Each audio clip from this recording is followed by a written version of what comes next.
I'm.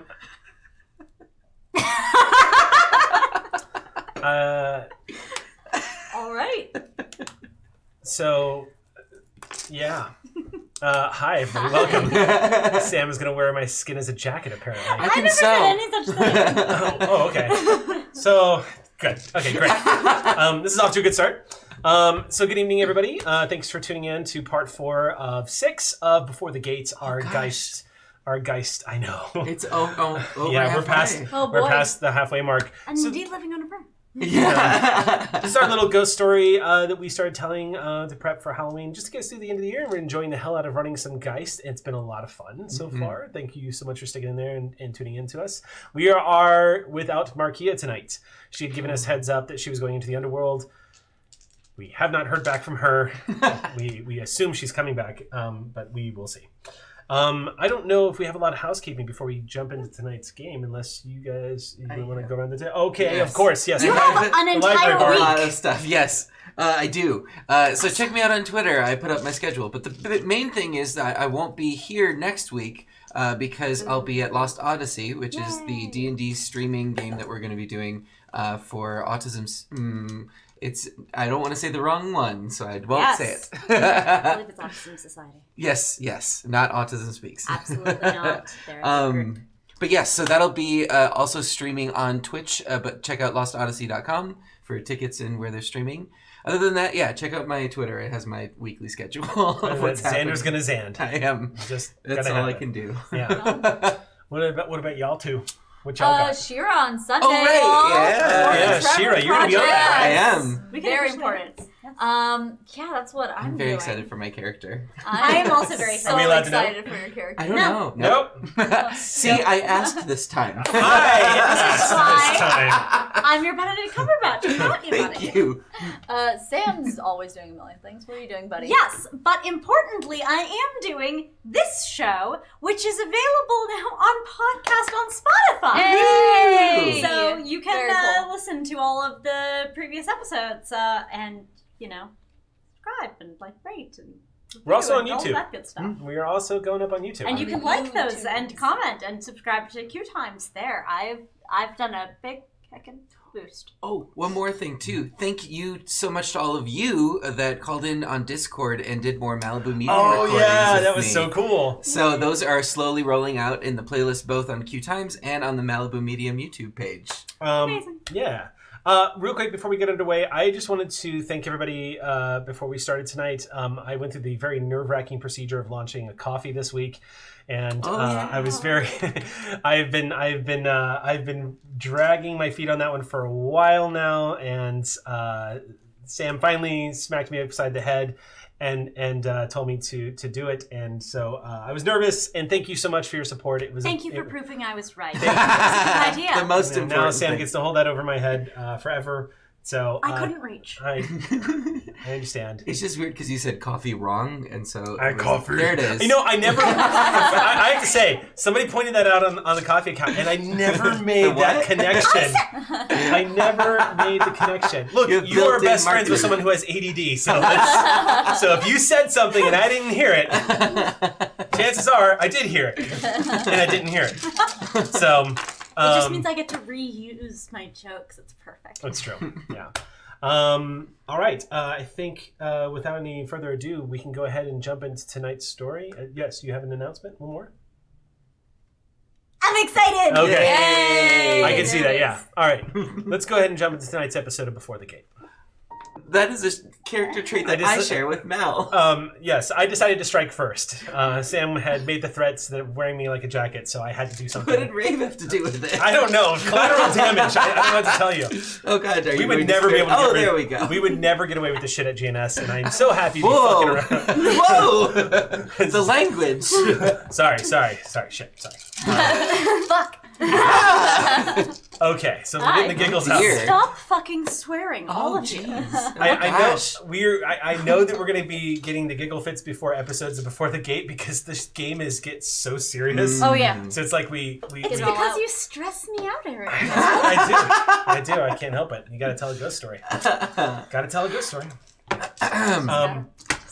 So let's go ahead and tell that ghost story. So Soft. Here, it's the earth. Thank you. Classic things. Okay. Done. Get it out, guys. Yeah, Get it out. sorry. We're done. Try to get it. Just get It's it out. gone. It's gone. Okay.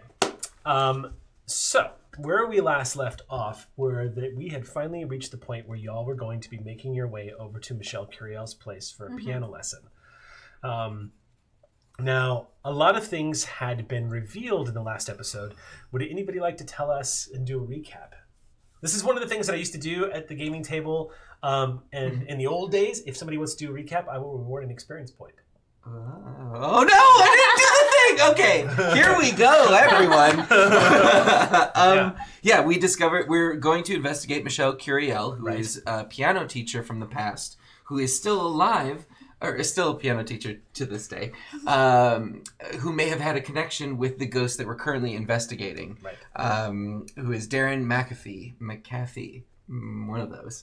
But we're specifically looking for Bookie, who is the sort of linchpin in his haunt that keeps repeating over and over again. We're also looking for the anchor, which we had found in the park. Skeleton. The skeleton of what's his face? Darren. Darren's actual body is buried in Golden Gate Park. And then I believe towards the end we found out that we've been assuming Bookie had also died, but that Bookie was still alive. That's right. Which was spoken out loud in a scenario where we were supposed to be hiding, triggering a series of events that had happened, leading to an encounter with Sam McGee. Who is a reaper from the underworld and has been taking a particular interest in this area. He's been scoping out Golden Gate Park. And we don't want to give this ghost to Sam McGee, who would consume the ghost, ending its spirit in a sense. Yeah, that's correct. So yes, you've uncovered the anchor, which is apparently the corpse of Darren, buried what looks like underneath one of these large trees. Now, if I remember correctly, you also used a psychometry-like ability to read what happened to the past, and you were able to see. This is a very important piece of information. Not only were you able to determine that this person, Bookie, is still alive and not in the underworld, but he was burying the body of Darren. Yes. You couldn't get a good look at what was happening, but it was clearly this person that has been described. Absolutely. Sobbing shovel soil is what I wrote down. In the midst of sobbing and burying the body, apparently. We know that Michelle was nowhere in the area, but we know that Bookie is still alive. And if we have any chance of getting to Bookie, it's through Michelle. We also know that alcohol poisoning had something to do with it as well. Seems to be. Yeah. Seems to be. We also had an interesting visitor in the form of Leo, the necromancer. Necromancer! Yes, you discovered through questioning Sam McGee, who offered up that, yes, he actually knows Leo. And not only did he speak about Leo, but he also mentioned that Leo apparently is one of many. Necromancers apparently do not travel in ones. They tend to travel in cults. Yeah. Or covenants, or whatever they wish to call themselves. But it is very rare to not have an S at the end of necromancer when it comes to these people. Cool. So great, good to know. Cool. But interestingly enough, that has raised the particular curiosity of Sam McGee, who it seems like once again another weight has been added to the scale to keep everyone from all out trying to destroy one another. Because again, you did have an interesting conversation with Sam McGee.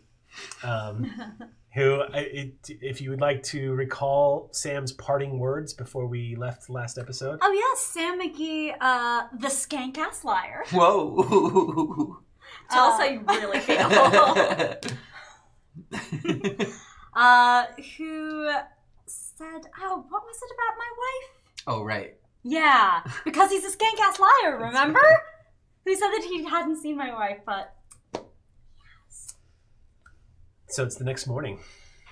Or no, it's the same day. It's the same day. That's right, it's the same day. You guys have a piano lesson to get to. Yes, in a few hours at least. So just to clarify, we had been waiting in the park for Darren's spirit to sort of respawn. That hasn't happened. And what you got is that Darren was very much in the vicinity but had not manifested. Got it. Now, that won't matter for you guys. Being members of the Bound and being dead and being able to see in the twilight, Darren doesn't have to manifest. Mm-hmm. He manifested when a snapshot was taken of him and put up on an Instagram account. Yeah. Instead, you see all things that move through Twilight, which is just on the other side of mortal vision. Sure. It's more than second sight. Y'all do more than just see the dead walking. You can see things that have long since been decayed and have died and have passed into memory.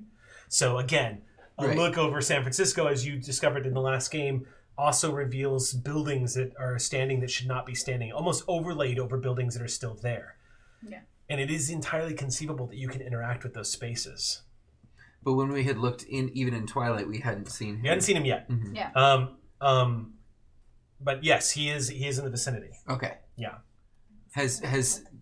And Sam McGee is, I forget where we are. He's Sam left, McGee departed. Okay. That's correct. Yeah, Sam McGee went on his way. Right. Because we had constructed a sort of ritual here for me to use my medium abilities. Yes. And that's how we found out Bookie was still alive. That's right. Now, I'm going to start this session off with just moments after Sam McGee has departed. So, Rave. Also, don't think I'm not writing down that inspiration or experience point or Oh, whatever you should. you're going to give me. You I'm going to write that down. You absolutely should. Write it all the way. I'm going to need you to make a wits empathy roll. Great. I will allow investigation as well. Yes, perfect. That's what... Okay, so that already gives me... The difficulty is going to be rough, though. Oh boy, what is the difficulty? I'm setting the difficulty at 3. That's totally fine because this is probably my strongest roll. Okay. You might have a specialization, right? What? You might have a specialization in investigation. Yes, I've investigated prodigy. So I've got 4 in investigation, and then I've got 3 in wits, and then you said empathy, which I also have a 3 in. That's amazing. And then if I can have another investigative prodigy, that puts my last dice in. So I'm rolling 1, 2, 3, 4, 5, 6, 7, 8, 9, 10, 11. Get 3, dice. get 3, get 3. Yeah. 3 successes. The odds are in your favor. Let's see what happens. Yes. Excellent. Never The odds tell are me. in your favor. Okay. Okay. Okay. Okay. Okay. Yes. So I get. Oh, thank gosh. Okay, so definitely got 2, and then I got 1 that explodes. Aha! Okay, so that's 4 successes, my friend. 4 successes. Sweet. Well done. So as you are turning, walking back towards the tree, and you're coming out at this point, Lucky Rabbit's Foot is peeking out. This specter of this Geist child peeking out, like slipping between branches of a large fern. But you also see, or I should say, just like the outcroppings of a large fern. Interestingly enough, not interacting with the leaves themselves, just phasing through them. As you're walking out, you see she's walking. As you're approaching, she's approaching you with a sort of like, holy shit! I just spoke to a reaper. I just spoke to Sam McGee, and I'm still here. I'm still alive. I mean, technically we're not alive, but here we are. For whatever reason, something is settling into the back of your mind that actually causes you to instinctively stop in mid-walk, kind of break your train of thought. Something about that interaction is sticking out to you. Something that you can't quite put your finger on, but it's enough that you notice. Yeah, she goes from anxiety to she goes from anxiety to the math meme. Like immediately just kind of like, wait a minute. As you slow down, your body kind of doing, it's a sort of involuntary thing when you have this wait a minute moment. Yeah. And it starts to dawn on you. Sam McGee seemed very, very reluctant to enter the proximity of the park.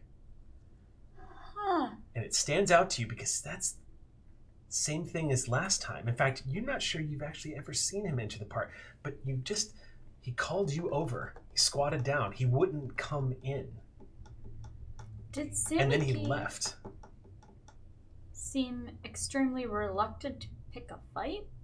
Which is Whoa, weird. whoa. You just spaced out for like 5 minutes there, and that's the first thing that you Was say? it 5 minutes? Are we okay? Like, is he gone?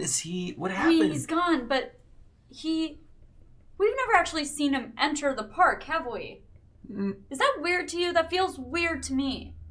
That is weird. Is And there he let us go. Something here that He can't hasn't come- eaten Darren before, and Darren even showed up in an Instagram post. If he could have come here anytime. Oh, Maybe there's a my protection. God. Or maybe there's something here that Sam McGee can't get close to. One or the other. We should gotta figure it out. meet up with everyone else, though. We shouldn't have split up. Whose You idea hear a is this? chirping sound as you get dinged on Discord, God, and you yeah. see these big capitals.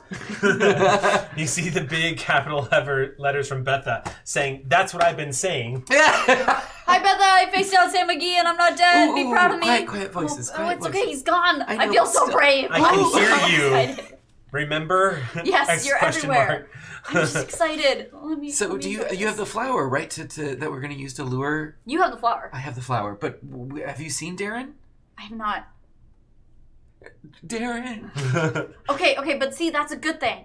Because if Sam McGee Yeah. has not come and gotten Darren yet, Yeah. we might be able to go get everyone, bring them back. And if he can't come into the park, there's no danger. Boom! Because he'll just be on a loop. Boom! Let's get out of here. Yes, please. Let's go. Call Jamin or something. Yes, I'm calling Jamin right now. Okay, so the two of I had you. been pulling up. Uh, So I was 20 minutes away. That's so right. I'm on my way. This here. whole We'll give you a process. drive. Yes. So at about the time the two of you are exiting the park, it's fall in San Francisco, so it's getting really chilly out because the day is getting later. So as y'all are stepping out of the park, just kind of like shaking off the adrenaline rush of speaking the to this. adrenaline rush is still there. The still second going. Ivy's car pulls up, Let's play I just piano. word vomit. Just word vomit. Just everything. And you know all about the necromancers, and you know about Sam McGee, and you know about Darren not being here, and then Sam McGee not entering the forest, and Bookie's what still is happening. alive. Bookie's also still alive. Oh my god, and Bookie's anchor is here. And Ivy. Remember how we had an open voice chat? Yes, I know, but like hello. Hello. You're here. Why are you Hello. here? Because I was coming to help. Oh right. Well, I think the next step is to head to Carla's. To Michelle? Michelle Curio? Who's Carla? Who knows? Betha, you see the Discord say, just if you don't mind picking me up. Of course. I mean, we can't do the piano lesson without you.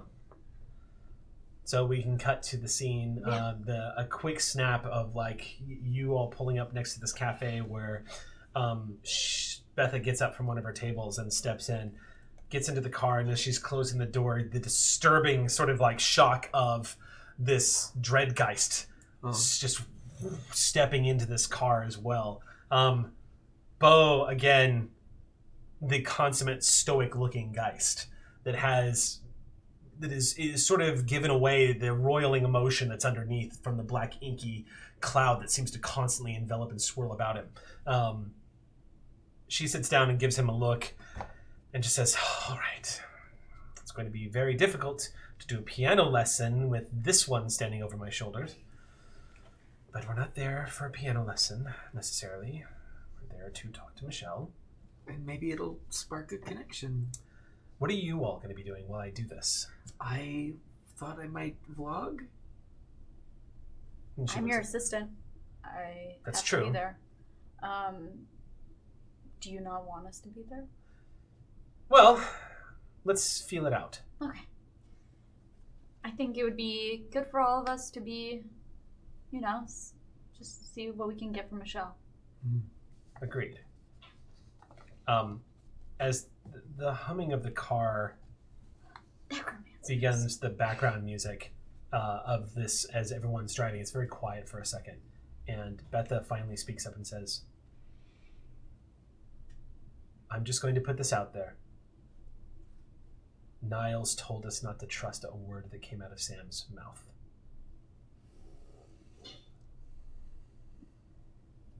We don't have anything else to go on, though. I think we should follow the leads we've been given and seeing what happens. And I don't think he's lying about the necromancers. But he might be lying about other things. I never told him she was my wife. Oh. Then again, we've made a few enemies. Information about us is valuable. And who knows what currency he trades in. Still, that's a good point. It's the only lead we've got. Can't give up on it. And it's the second time.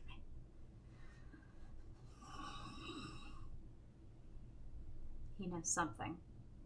It'll just be very hard to find out exactly what that is because he's a liar. terribly unhelpful. But at least we know that he has limits now. He's not unflappable. We think. We think. He knows he hates that necromancer too. So the enemy of my enemy is my friend? Maybe we should go to ground and find out more if we can. That's what I'm thinking. Maybe. But also, I don't like Leo. Like, if we just never have to see him again, that's really, really fine, you know? But, like, that's the only way of getting to your wife. We should also be careful about the Avernian gate in the graveyard. It's possible that if these people, if there really are necromancers out there, they might be taking an interest in us and our access points to the underworld. Especially those of us that can open it. Right. There are other ways for gateways to be made. We'll look over to Miss Lily. Miss Lily is clearly looking stern. Like most Geists, Lily is aware of the emotional state of that which to they are bound, and is picking up the vibes coming from definitely picking up the vibes coming from Ivy. And as we're all picking up the vibes. Yeah. And Miss Lily is just being very this dead woman is just being very calm, but she has the disappointed mother look on her face, even though she's not making eye contact with anybody. Are we doing something wrong? What do you mean? What? It's just the way that Miss Lily's looking at us.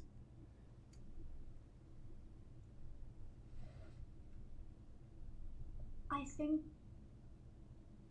and I guess it's just speculation, but she doesn't like it when I'm upset. It's on that note, too, it's worth pointing out, Ticking Man is not happy right now. Ticking Man does not have the Cheshire cat grin that he normally has on his face. And instead, it's more of just like somebody took a broken pencil and tried to trace a line across a bad stick figure. And he's just kind of agitated, you can tell. Probably having something to do with the proximity of a Reaper. Yeah. Geists are not fans of Reapers. Reapers are not fans of Geists. It's not. The first time we saw Sam McGee, he was curious, and now he's that. Let's figure out what's up in the shell, and then we'll figure out maybe what's up at the graveyard. I want to know who Bookie is. And then we can find him. Yeah. We'll see if perhaps Jasper ends up finding anything. They said they'd keep looking. I should have warned you. Jasper's a little finicky, but they deliver results. On a scale of 1 to software developer, barely registers. Fair.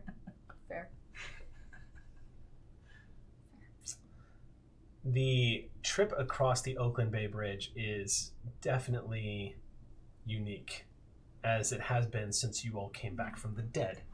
If you can imagine what it's like seeing things that don't exist anymore in the land of the living, you see all manner of things in the Bay of San Francisco. There is sort of an over-image of what Alcatraz likely looked like in its day of use. Things sort of stand out, but also seem a little more corrupted. So Alcatraz looks like it's still in use, because even from the Oakland Bay Bridge, you can see across the bay that it almost seems like there are people on the watchtowers still wondering about. From this distance, it's just a feeling you get, like you know you're looking at that. But that's not even the remarkable part. The remarkable part is observing the tugboats and masted ships that you see constantly sailing in and out of the harbors. Ships that probably have long been out of use or have sunk to the bottom of the ocean. And yet, here in Twilight, it seems like they still exist. Old whaling vessels from the early 20th century, sailing into harbor on metal. When we were entering that age of technology where wooden ships and steam ships were starting to become more and more regular, and the harbor, the amalgamy between the two. It takes a good fighting traffic. It takes a good 45 minutes to get across the bridge this evening. I'm so bored. When we make it across, I send a text to my in-laws informing them, as I'm contractually obligated to do, that I'm on their side of the bed. I will be in Oakland for the evening. You managed to find a rather nice part of town where it has some good suburb areas. Lots of houses here that were built in the early 60s as you're driving through. It's been some time since I've been to Oakland, so I'm really pulling from memories of when I lived there when I was 5. Hello, hills. Yes, our hills, Like strong vibes here. Yeah. Lots of, there's a big military presence in Oakland as well. Mm-hmm. This is where a lot of the Navy, Air Force, and whatnot house a lot of the personnel. And as you are entering to the neighborhood, you pull up outside of Michelle Curiel's house. It's a small one-story house. Has a decent car in the driveway. Nice little green hedge. I make note of the license plate? Sure, yeah, you can scribe that down. Not a problem. And the appointment was for Betha, right? Betha is looking at the house, just saying, well, she owns a house in Oakland. Good for her. We don't know if she owns it. Yes, we do. I do. Do you have the records or something? Not the records, but I certainly researched this before I came. I want to know what we're getting involved with. What are we getting involved with? Well, I'm about to undergo a very dangerous piano lesson. Oh? I'm What? being facetious. Okay. Which I can't do from the inside of a car. Bo. And she opens the door. Steps out. Straightens herself as this Geist just, flows after her. Juliet scrambles after her. Um, She's already playing part of the assistant. Not that she ever drops that, but... I take my fucking time. Okay. Betha, everyone sort of congregates outside the car until finally you all walk up to the front door, minus Yes. Bo, actually, who lingers back towards the edge of the driveway as you all move up to the door, causing Betha to stop for a second and look back. Bo? Has he ever done that? He, on occasion, will do his own thing, but it's usually because of something. Well, if we leave him here, would that be an issue? Bo, are you just going to sit on the lawn? Bo just hovers there. She just says, I don't know. Do I need... No, never mind. It's fine. She walks over and rings the doorbell. Okay. The weather's nice on this side of the bay. I suppose there's no harm if Bo enjoys it. I suppose. It's not like I can force him to do anything he doesn't want to do. What's Rabbit's Foot look like? Because if we're in danger, Rabbit's Foot Rabbit's- will know. Rabbit's Foot is currently looking up at the house. Just Okay. staring up at the house. No. And you're getting a rare look at what the chin looks like underneath Rabbit's Foot. Do I see anything interesting? You see that it looks like the mask he wears is you can't really see this before, as it looks like the mask is just on his face. But when he's looking up, you actually notice that it looks like some of the skin is not. You get the impression that if you ever pulled the mask away from Rabbit's Foot, you wouldn't see a face necessarily staring back It's at like you. the turtle shit. Oh, good, great. Kind of. Ooh, that's fun. So this No. little boy is just kind of looking around, kind of whimsically at this house. Just Bo did this at the store yesterday, this morning. When did the piano arrive? This morning. this morning, Time's a flat circle. and there was an issue when the piano arrived. Was there? He behaved, and the door opens. And stepping into the doorway, Bonnie, would you like to join us, please? Stepping into the doorway. It's Bonnie. Oh, hi, Bonnie. Oh, hi, Mark. Would you like to decide what Michelle Curiel looks like? Yeah, you see a woman in her late 50s, almost 60s, but she would never tell you that. Who her hair's up in a bun. It's gone gray. You could tell that she was had like nice brunette hair back in her youth, but it's gone gray around the temples. But she doesn't need to color it. She's very confident. Just average build, average height. Wouldn't give her a second glance, but you can tell she may look a little stern, but you can see kind of like the laugh lines around her face. She looks like she's She could party. or she used to, let's put it that way. But no, she seems to be stern but kind. Typical like teacher persona where you know that she does that, and she has her little reading glasses on a chain around her neck. She hates using them, but this remarkable air of similarity between this modern woman and the dead woman that hovers by your side. Yes, what do I see when I open the door? You see 4 people. Okay. You just see 4 people in front of your door. And Beth, Markeia's character, is the one that rang the bell. Yes, I was everyone is particularly well dressed, minus the gentleman with blue hair who looks like he's more of just casually chic dressed. Sure. Yeah. Whereas everyone else looks like they were coming from work or was running a business. We'll put it that way. Yeah. I wasn't aware this was a group lesson. I'm her assistant. I go wherever she goes. This is my personal assistant who goes wherever I go. Would that be a problem? Excellent. And does your assistant also have an assistant? I'm actually a YouTuber. I'm the Malibu Medium. You might have heard of me. No. Okay, well, I'm just going to do a little bit of filming. Is that okay? I mean, I didn't quite agree to this. My house is not Sure. quite kept. How much would you be willing to charge extra? I know it's unusual, but it's not just... You see the wheels in Beth's head turn for a second, and then she just says, I'm not just learning piano. I'm not just looking to learn piano. Mm-hmm. I'm also recording something for posterity to send to my grandmother, who used to be a pianist, to show her that I'm taking the proper steps. And I'm very nervous about it, so I have friends here with me that are sort of ushering me along. And I know this is probably unusual, but... Slightly, yes. Yes, and I understand that you probably weren't expecting having your living room filled with strangers. I'm willing, of course, to discuss upping your usual fee. No need for that. It maybe if I was actually doing a group session of, teaching someone theory while another ran scales. But no, fine. If it's for your grandmother, that's fine. Thank you. Just be cautious of where you... Give me one moment. I'm going to shut the door and door closes. Go in and do a quick throw things in the closet. I wasn't expecting company. Are there any windows in this place? No.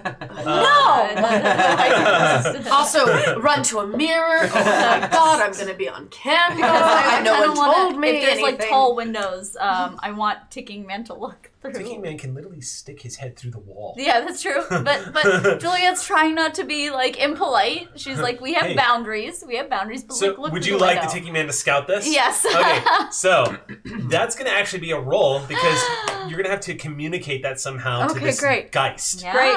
Is that an empathy roll? This is going to be your synergy. Yes. Okay. You're going to add your synergy to this roll. I think it's a synergy empathy check. Okay, fantastic.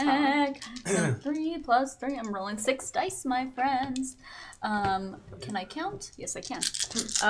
Roll for peeping Tom. Never. Not even once. Oh God, 1 success. 1 success. Yeah. So explain to me how you're trying to communicate this to Ticking Man. Okay, I want to. Oh man, I think Juliet's not. She's great at empathy, but she's not great at manipulation, and I don't think she's a very good liar. So I think this would be a lot of her just gesturing to the person, and then looking through the window, and then maybe walking to the window and making direct eye contact with the Ticking Man. Could you go over and look around? Just fetch. Fetch. So Ticking Man stares at you for a moment, and then you see recognition on his face. He gets what you're trying to tell him to do. And his arms slump down and drags his knuckles practically across the ground as he steps through the door. Just... Okay, I mean, I hope he comes back. But I also realized I don't know if he sees anything. I mean, I think if he sees anything bad, he'll let us know, right? In like the creepy ticking man way that he does. If it was possible to see what just stepped into your house, it would be right out of a horror movie. Great. As I wasn't wearing my glasses. As you are shifting through and like papers everywhere, putting things away and arranging and looking my at yourself in goodness. the mirror, what we would see is as you were doing this behind you, the form of a pencil-thin being, roughly 9 feet in height, with long limbs, far longer, exceeding. Stretch Alex Ward. Yeah. If Alex Ward was Jack playing Jack Skellington. I need to Skellington, meet Exactly. Alex But Ward but now. what's even more unsettling is Ticking Man literally moves like he's a clay animated object. Like there's a little jerkiness to everything he's doing. How so quaint. like right out of the old Rudolph Christmas special, like just kind of like ticking in, like literally like jerk, like snap movements as he's moving through. Lovely that I can't see this. Thank you. You're completely unaware of the undead horror that is moving through. I should say the dead horror that's moving through. This dread Geist, this entity that is far more powerful than normal ghosts, pushing through the walls and literally just looking around. And as you're looking at yourself in the mirror, you're unaware that this elongated face has emerged from the surface of this mirror and is staring back at you with this huge cracked grin across its face. I can't even see what I'm doing. So I think that if Putting there a was kettle danger, on. the ticking man would tell us, but also, now that I'm thinking about it, he might actually be into danger, so really... Well, you, at this synergy Yeah. level, you're Yeah. actually vaguely aware of Ticking Man's emotional state. Yeah, what's he feeling right now? Amusement. Ah! Ticking Man seems to be quite amused as to, which is kind of his normal state. Yeah. And a few moments pass before he once again emerges from the door. Just And Juliet lets out an unexpected giggle. Just, I think It he's is funny feeling... how long this is taking. Yeah. Why is the door still yeah. shut? Ticking Man throws his long fingers up and does this, Oh, and just smiles like I he's think that's a good sign. like he, and Very then creepy. he runs his finger across his lips. So disturbing. Yeah, basically, you're getting the impression that he's pantomiming, putting on makeup and getting ready. Oh, You see, he's basically trying to take you, but he's doing this in like with the flourish. Pan's Labyrinth Doug Ugh. Jones fashion of like elongated movements. Calm and down, like, Doug just Jones. beautiful. Ugh. That's a good sign. I'm so bad at charades. That seems like a good thing. I feel amusement. And then the door gets thrown open again as she Oh. emerges. Hello. Oh, sorry. Yes, come in. So I put the kettle on. I don't know if any of you would like tea I would during the love lesson. tea, Betha Excellent. says as she steps in. Excellent. I mean, if you already have a Ivy, kettle. by the way, Oh, we yes. probably spoke to on the phone. Hello. Oh, Yeah. yes. I set the appointment for Betha. Excellent. Now- Another assistant? Ivy actually seems relatively familiar. Your attachment to Berkeley and your attachment to the staff of Berkeley. Yes, You've actually I moved- sometimes teach there. You've moved through the halls of Berkeley, and you have seen time and time again, not only having been a student there, but moving through the halls of Berkeley, you are privy to seeing donor names and donor lists and people who are on boards. and all Yes, that stuff. that And Ivy. Yes. you're not sure where on that wall of prestige you've seen their face, but you recognize that they are somebody important the moment you spot them. Yes, they must have donated to the music department. I'm a fan. Mm-hmm. Please come in. Come inside. You look lovely. Sorry, I haven't been on camera in quite a while, so I just wanted to Speaking make of sure. which, hey Oh, guys, it's great. the Medium. We're here with this amazing music teacher. Oh, We're just gonna change some things up today. And tell me, this is out of nowhere, but have you experienced any phenomena or supernatural occurrences in your place of residence? Betha immediately exhales sharply. you mean supernatural, like Lights flickering.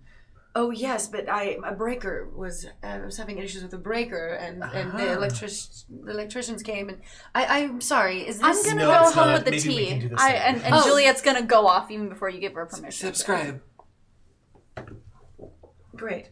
And you see me collect my. Betha says, "I'm so sorry. That's fine. That's fine. I promise I will control them." That's great. I'm just confused about. Was that for your grandmother as well? No, he has his own thing that he does, and he is very bad at identifying the boundary of when to do that, aren't you? I got that on camera. I mean, she gives you the look that only Markeia could give as a player. So Juliet wants to go get the tea. Because I'm trying to be like a helpful house guest, but also I want to see if I can find anything that connects her to Berkeley, so that we can bring up the topic of Berkeley. Okay. So you move into the kitchen as Betha follows you to wherever you want to take her over to the piano. Yes, and feel free to her in the kitchen. You feel free to help yourself to any sugar or cream. There's plenty of different flavors. I'm quite the tea drinker. It's thank you so natural, much. Antioxidants and whatnot. There's this low rumbling noise. You hear it again. It's almost like the winds of the underworld, and you watch as Ticking Man kind of does that thing that you watched. The best example I could give is the Dementors, the way they open a door. You watch him just sort of do this motion, and the refrigerator door goes and begins to swing open. Oh my God. As he kind of glances down and starts looking inside the refrigerator. Juliet is going to slowly unload your refrigerator and hold items up and see if he reacts to anything in specific. Because, I don't know, Ticking Man has helped Juliet so many times at this point. I think that she wants to try and return the favor at least once. He might just want some half and half. I'm just saying. It's it very, might very be true. an innocent. One of the rare instances where you've seen your Geist actually manipulate the physical world. Yeah, This is weird. What in the fridge do you want? Do you want the ham? Do you want the milk? Do you want the fridge? And yeah, she's gonna put aside the tea because this is more important. Her Geist is more important. And she goes across that. He wants the cheese plate, doesn't he? Yes. Stay away from my goat cheese. Miss Lily gives this room a very approving glance. Yeah, like you see her looking around, and just kind of. The aesthetic appeals to the educator. You notice that there's a lot in here, that it's not only just that there's an educator vibe in here, but this house, the best way to describe it is you see her, even though she is translucent in many ways, she almost seems like she belongs in a place like this. Right, she's roughly contemporaneous. Of course. She just kind of looks around. Right, 60s, 70s, somewhere around there, wasn't it? Somewhere around that time period. We'd thought it was 50s, but it's not. You're getting that sense. She's kind of admiring the house. You can tell as she moves throughout. And again, of course, at one moment, she's looking up at the ceiling and sort of like those wooden pillars that kind of separate like a room from another room that were really big in the late 70s and whatnot. She's looking at those curiously as her body begins to leave her head behind. But eventually she pauses for a second and she looks like somebody who's just trying to get a wrinkle out of their blouse, steps back and resumes. And I throw my arm around one of those pillars and try to pop onto one wheel. I'm not actually that good, so I flub it and then cat. No one saw that. Her head darts around and looks at you for a second to see what the noise was. And as you play it off, she just stares at you kind of curiously. Again, so communicative for an emotional being, and she's holding her hands up in this sort of manner, kind of looking at you curiously. Really? And her head tilts like she's trying to understand you. Drop the wheel. Aww. You get the feeling that there might be some bemusement behind that strict face. She doesn't seem disapproving at all, but she just watches you. Betha steps into the room and... I'm filming. So the first thing that you all notice is when Betha enters the room and you're walking in, Betha pauses because as you all enter, sitting at the bench is Bo. What's Rabbit's Foot doing? I'll keep filming. But Rabbit's Foot's behind you. Okay. And is just kind of not saying anything, just kind of watching, not really making any motions, not making any movements. Is very curious as to what this is. Tea's ready. Oh, great. And so Juliet's going to come out with the tea. Oh, wonderful. I guess to begin your lesson, I want to assess what level of music theory, if any, that you have. We can start with a beginner book here. I can teach you I'm going to teach you the basic scales. First, we'll work on posture and hand motion. And I'm so sorry that I'm a little nervous. Like I feel like. Of course. And she moves over. Betha stops in front of the chair, and you all, of course, see. Well, except you, who's in the kitchen. Oh no, I just came back with tea. Oh, you came back with tea? Oh, okay. No, I'm literally pouring some right now. Do not see this. The space work is so sorry. The whole managing an entire It's all good. world. I got you. Right now. So you were all noticing Bo sitting here, and Betha trying to play off like, oh yes, of course I'll take my seat, but she's staring at Bo like. Bo, however, does not move, and you see Betha glance at all of you and just go. And you watch Betha step into this inky blackness and settle into the seat That can't be awesome. where Bo is also sitting, and it's this weird effect where you see two people occupying the same place. You, of course, just see this woman take the seat. She looks a little uncomfortable. Music and she's can just be it's nervous beginning a new instrument, an unfamiliar territory. If you've noticed, the middle scale here is labeled for you. So as we go through the notes, you'll be able to know C, C sharp, D, D sharp. So I'll walk you through this. Don't feel like, this is all. I'm so sorry. This is very unconventional of me being just filmed. back up a little bit. You're a Thank natural. you. You're doing so well. Oh, great. Well, I mean, I've been teaching for years. It's just I've never been put on the spot with camera, and especially with an audience. Usually it's a one-on-one session with a student, or say like a master class. Do you always teach in your home? Oh no, not always. Sometimes I substitute at different schools. I go to other people's homes if they have a home piano and prefer for me to teach there. Well, Juliet was looking into schools. Maybe you teach somewhere she was looking into. Oh, yes, Where do you teach? Oh, well, sometimes if it's the younger children, sometimes in the local elementary schools nearby. I've also done a few. I'm not looking at those schools. Oh, no. I'm just saying. I would say, sorry. I also sometimes teach over at Berkeley, depending on if they need me. Yes. Did you go there? I did. That's great. What? Those were the years, let me tell you. My parents went there, and they really Did wanted they? me to go there. Yeah. Oh, it is a great school. I some of the best years of my life, really. Best memories. Yeah? Mm-hmm. I've been really considering that for grad school. That I'm going to be applying to, that I'm totally not lying about right now. I need to stop talking. Hello. Are you look uncomfortable, babe? I would just. Miss Craven. You see Betha peeking out of Bo's form, just going, I think it's just time to let's get this do underway. Yes. Here's some basic scales. We're going to walk them through. Put your hands on the piano like this right here. And just watch my hands. You're going to mimic me. Each finger will play one note and go over for the left and for the right. Okay, all right. Sorry, before we start, do you have can I use the bathroom? Oh, yes, down the hall to the left, yes. Oh, okay. Should I just... Here, I'll hand my phone to you. Oh, yes. What's your grandmother's name so we can put out like a little, shout out? Is that what they call it? A little, Lauren. Lauren. Oh, lovely. Hello, Lauren. Hello. I'm your granddaughter's piano teacher. We've just started, but I can tell already she's going to be a natural. Look at her posture. All right. Was that good? Yes, thank you. You think she'll like that? She'll probably like great. that. She's very old. Oh, yes. Well, I'm Well, getting there. I'm Make right my way behind. to the bathroom. While Malcolm's out of the room, I'm going to grab the gorilla pod out of his bag.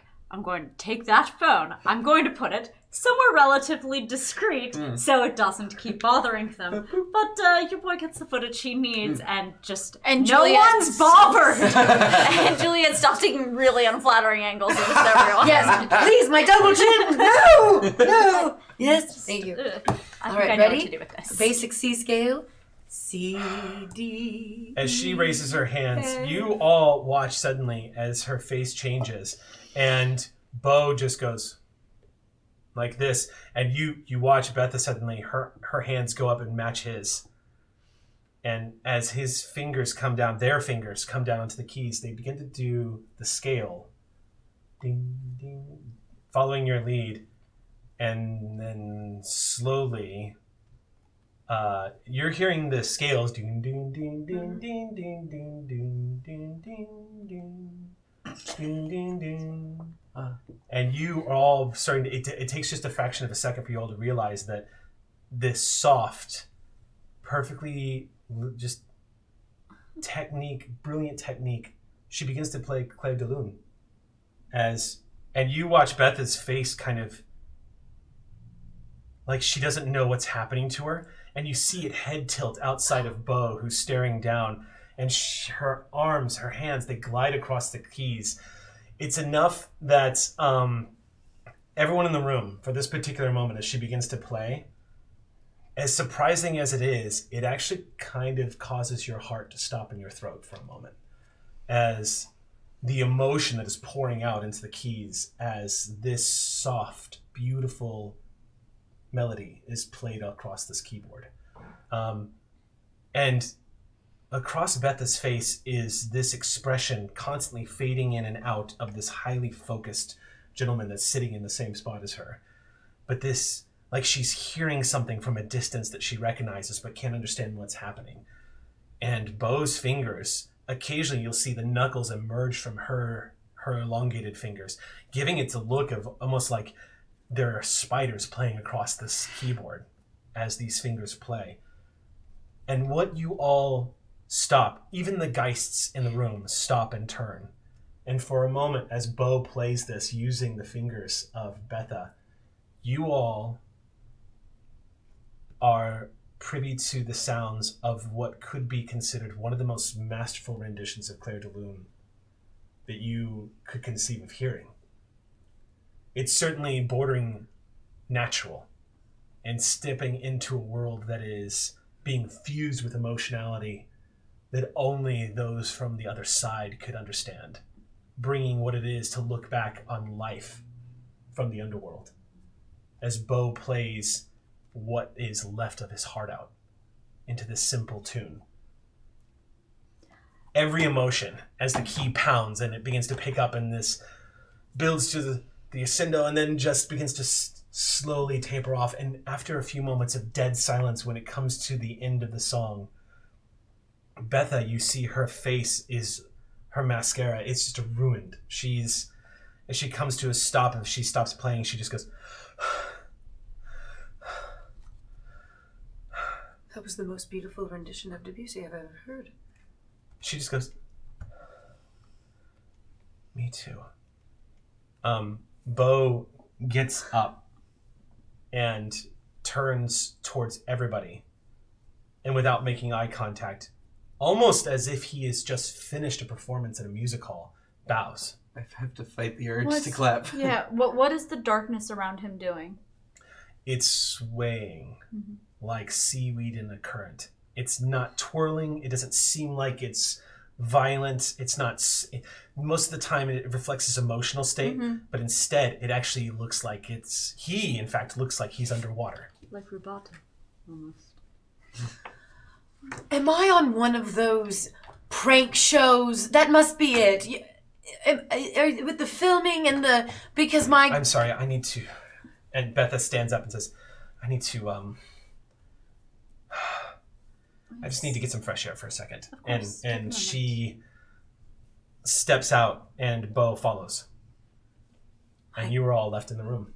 I thought she had no prior piano experience. She doesn't need a lesson. She needs to be performing. I think she's doing it more for her grandmother. Well, I hope you got that on camera because her grandmother will be extremely pleased. My goodness. So meanwhile, I kind of watched all of that Yes. happen, but now's my chance to snoop. Yes. So while that scene, that is obviously... Stay away from my underwear. No, There's a good few minutes you got of a scene here, totally to yourself. So yes. Actually, that takes a hot minute. Yeah. Yeah. Clair de Lune's quite excited. So, extended version. Like 4.5, 5. Yeah, I would like to use my investigation, I guess. Okay. And so I am heading towards the bathroom, but What I'm looking for is again like Berkeley memorabilia or anything, because we did have the vision of Yearbooks. the Letterman jacket. We're looking for like those colors, and if I find one thing, that's what I'm going to show to Rabbit's Foot to be like this. We're looking for this. Okay. Make an investigation check. Difficulty is going to be 2. You can find out which. Okay. Investigation. exactly. And actually, let's set this up. I'm going to have you make an investigation check, and then I'm going to have you make a stealth check. so, are they 2 separate checks or 2 separate checks, and the stealth check is going to be quite easy because there's music that is incredibly engrossing. In fact, the music in the other room actually causes you to stop and wish you could stay in that room. So, There's a moment, and you see Rabbit's Foot actually is looking back in that direction for a moment, and instead of tugging on your jeans like he normally does, he just has his palms against you as he's listening. I know, bud. I know. So for the investigation check, it's investigation plus wits? It would be this would be intelligence plus investigation. Intelligence. Ooh. Could it be wits? Or or manipulate? No. No, this is going to be intelligence. No. Okay. Oh, he said we're not So I very need smart. 1 success? No, you need 2 successes. Use investigation check. Who's that smart boy? Me. Is he in One fact success. a smart boy? 1 success. Wait. All right. Those are That's smart. That's You get the impression that if she has anything, as you were sifting around the bedroom, just like quickly pull up in a drawer and whatnot, watch it. you make your stealth check real quick. Oh, right. Difficulty, That I can do. difficulty is 1. It's Dex plus stealth. 3 plus dex. 1, 2, 3. And I actually get a bonus of undetected from Rabbit's Foot. Rabbit's Foot, who's taking a look out and... Oh yeah, you're fine. Ooh, yeah. You're But let me good. do it. I mean, if you roll 2 10s, you might as well see how this goes. 3. 3. That just reminded me of the how many licks does it take? Yeah. 1, 2, 3. 3. Okay. Before your time.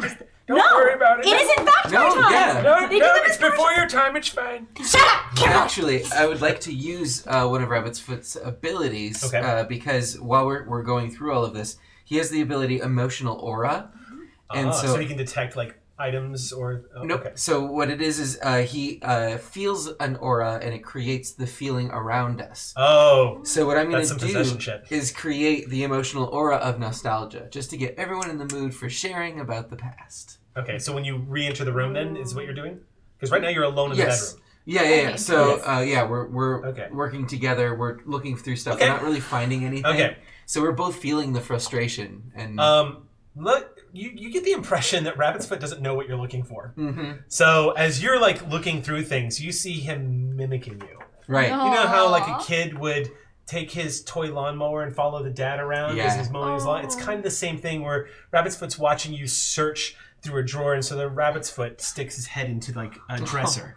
And then pulls his head back out and looks at you, and then puts his head back in. And at one point, you just see these ghostly plastic rabbit ears moving through the surface of a dresser as he's walking through the surfaces of this room. You hear the song in the other room coming to an end and realizing your time gotta is go. up. Yeah. But as you pause, you look back at her closet, which you didn't get to, and Rabbit's Foot follows you out Yeah. as you come walking back into the room. You watch Betha walk past you quickly. She doesn't even look at you. You can see the wet streaks on the side of her face as she's a state you don't remember seeing her, and she just kind of feel emotion. she just immediately throws open the door, and Bo just follows after her. Entering the room, you've heard the conversation. She needs to be performing. Go ahead and use your ability. Is it something Yes. you burn plasm for? It's 1 essence, and then Okay. And So then- right. So Rabbit's Foot's doing this. Rabbit's Foot's doing this. Okay. So you want the roll? It's awesome because it's 1. So here's the thing. If you want Rabbit's Foot to do that, you've got to communicate to him.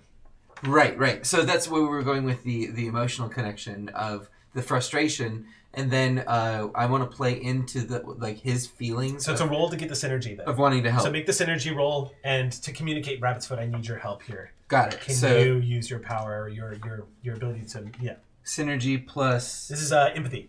empathy. Mhm. Can I can use my specialization as a medium because I'm communicating with the spirit. Yes, you can. So that's 1, 2, 3, 4, 5, 6. Although it's worth pointing out that the Chronicles of Darkness makes a distinction between spirits and ghosts. That's true.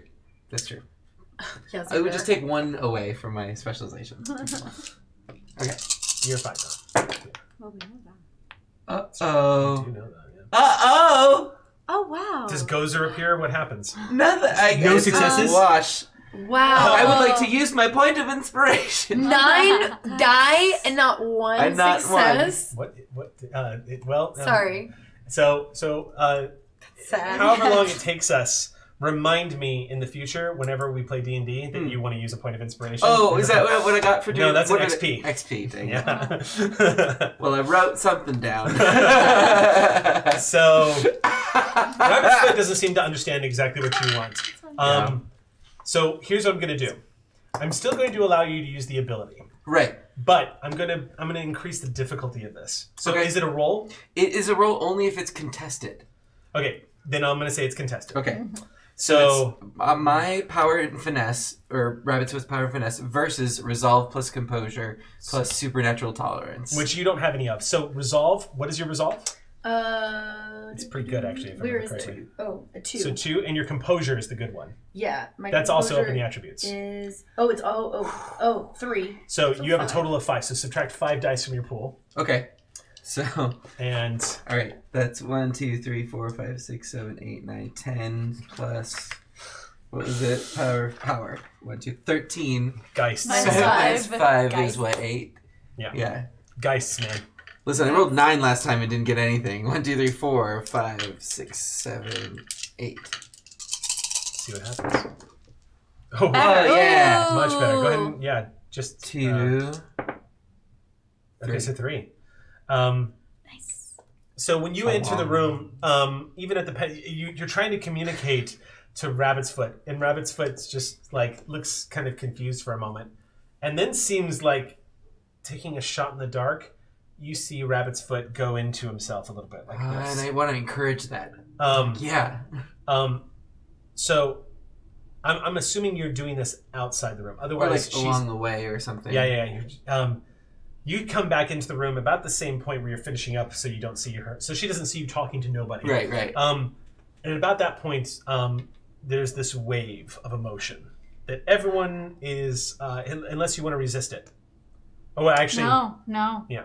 I think I don't expect it to. It's hit, kind of right? targeted, Yeah. but you guys can feel the presence of essence being used as the emotional energies of the room are being enhanced. They're being heightened. Rabbit's Foot, in being a Geist, is actually calling upon that supernatural power that takes the wisps of memories that cause emotions and bring them back up. Not necessarily negative or positive in any way, just memories, nostalgia of remember when kind of feelings. You begin to feel that enter the room. The way this manifests for Michelle, you remember Claire de Lune was actually one of the pieces that you played on during your final exam in front of the professors. Mm-hmm. This was the piece that you submitted during your proficiency test. Freaking juries. I Yeah, practiced a remember. lot. Yeah. Oh man, I had a classical guitar lesson, and it was in front of the entire class and 2 teachers, and Vocal that was performance. balls. Jury's that great. is total balls. So it reminds you of Berkeley. It reminds you of college. It's bringing up old memories. It reminds me of a lot of rehearsing. All right, so you all, you re-enter the room. You got it. You've been pranked once again by the Malibu medium, and I'll point up at the camera. Gotcha. As you, I knew it! My goodness, you really got me. I mean, taking a beginner piano lesson when she can play like that's unheard of. Well, I guess well done. Surprise. Yes, thank you. I guess no charge then, and have a great day. I think we could pay for it. I'm sure we could work something out. I mean, Of course.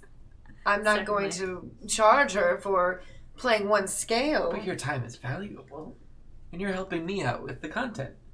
Okay, but is this even I want to for- know more about you. That's what we're here for.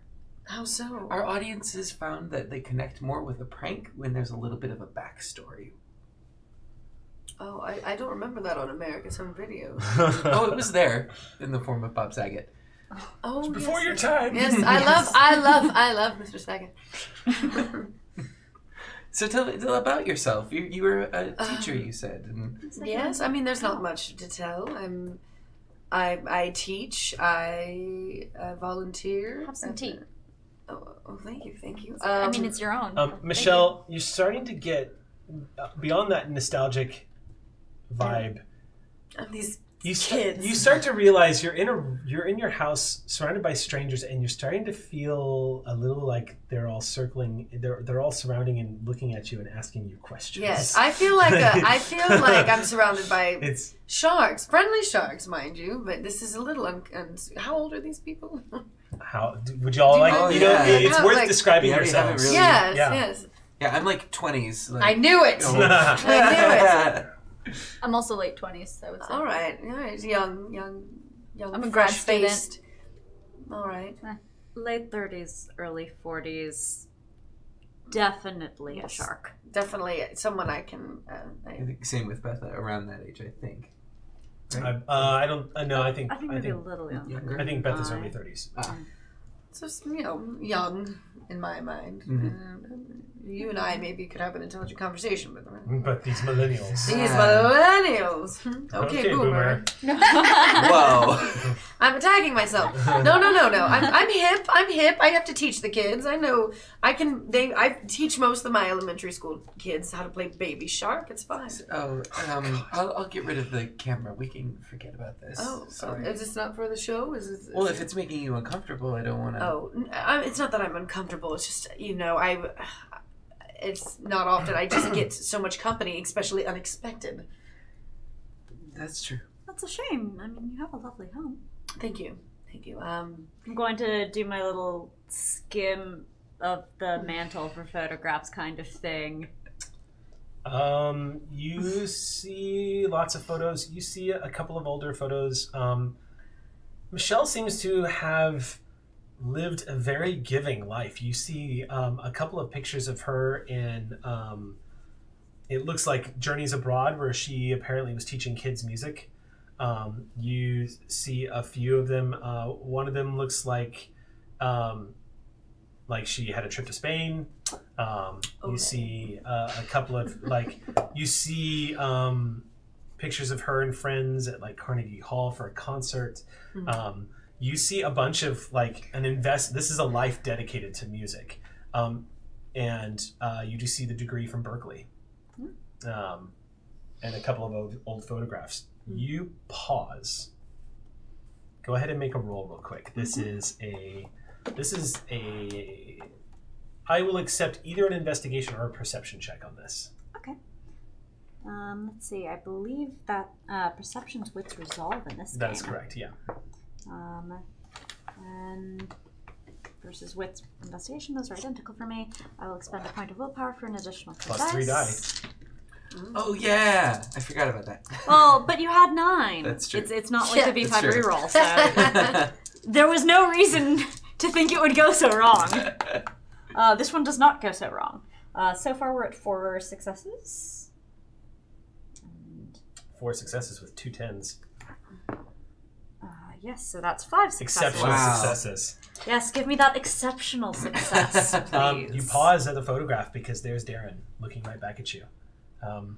It's a photograph of what looks like Michelle and a group of friends. Darren is hanging over Michelle, and Michelle is what looks like in a fit of such laughter that her eyes are like shameless mirth, like head thrown back, mouth open. Can't breathe, crying. Yeah, Yep. can't breathe. And Darren looks like he is making his eyes are slightly crossed, and he looks like he's inflating his upper lip, so his mustache looks like it's busting out. But as a young man, he looks like he is just acting like a lunatic. He's just kind of like over, like slumped over her shoulders. And there's a couple of kids behind that are a little bit blurry because it's an old 70s picture, kind of like the yellow sepia tones.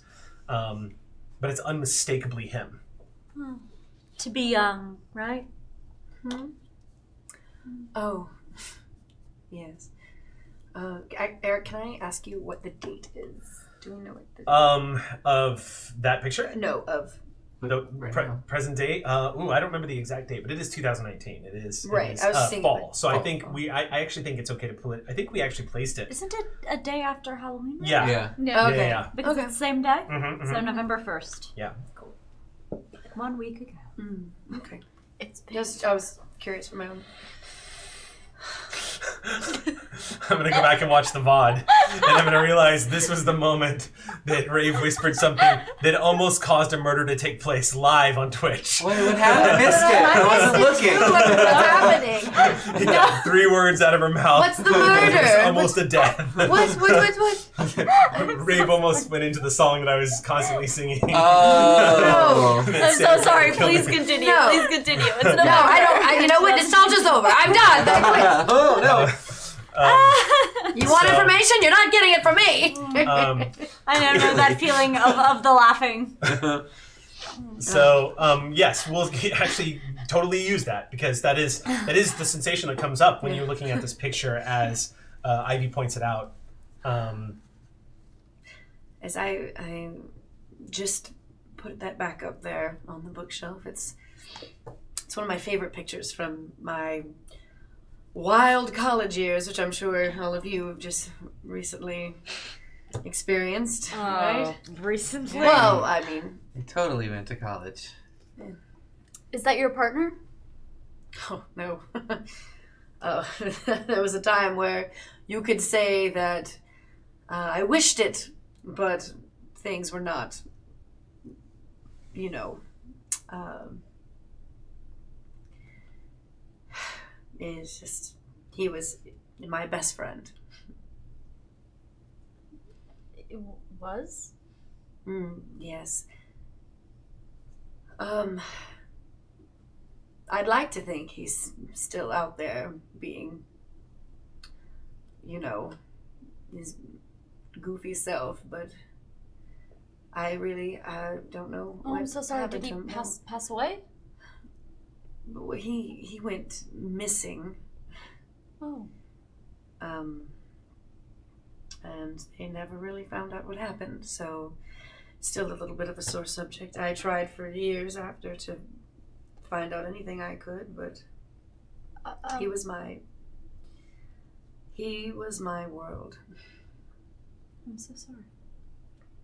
It's all right. It was nice to hear such a beautiful rendition of Claire de Lune because when I was learning it, I was not as,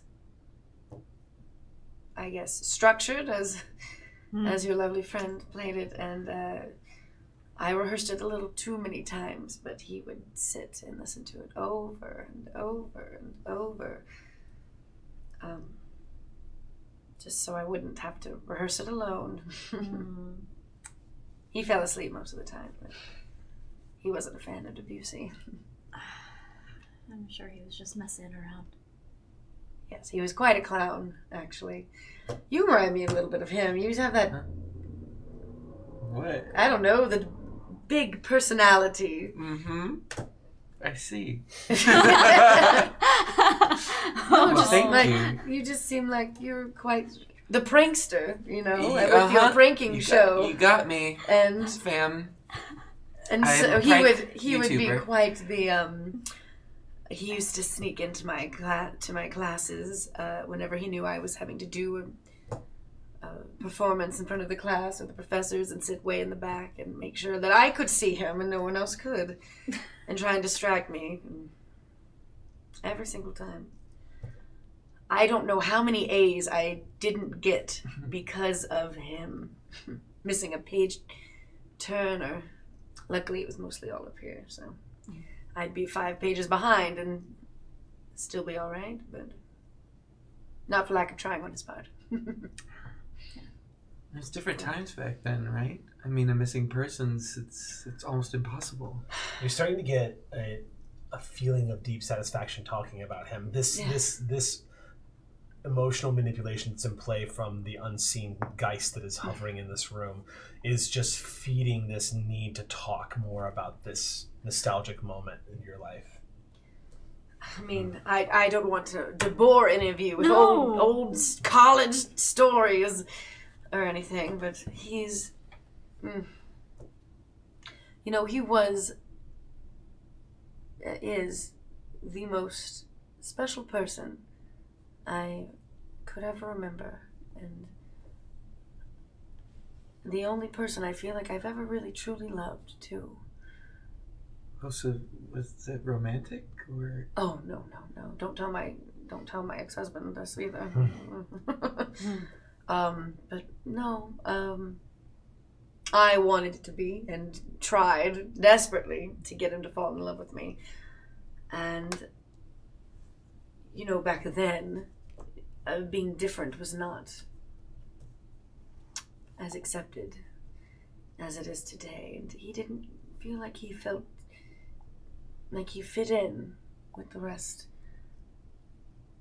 And I was one of the few that he told.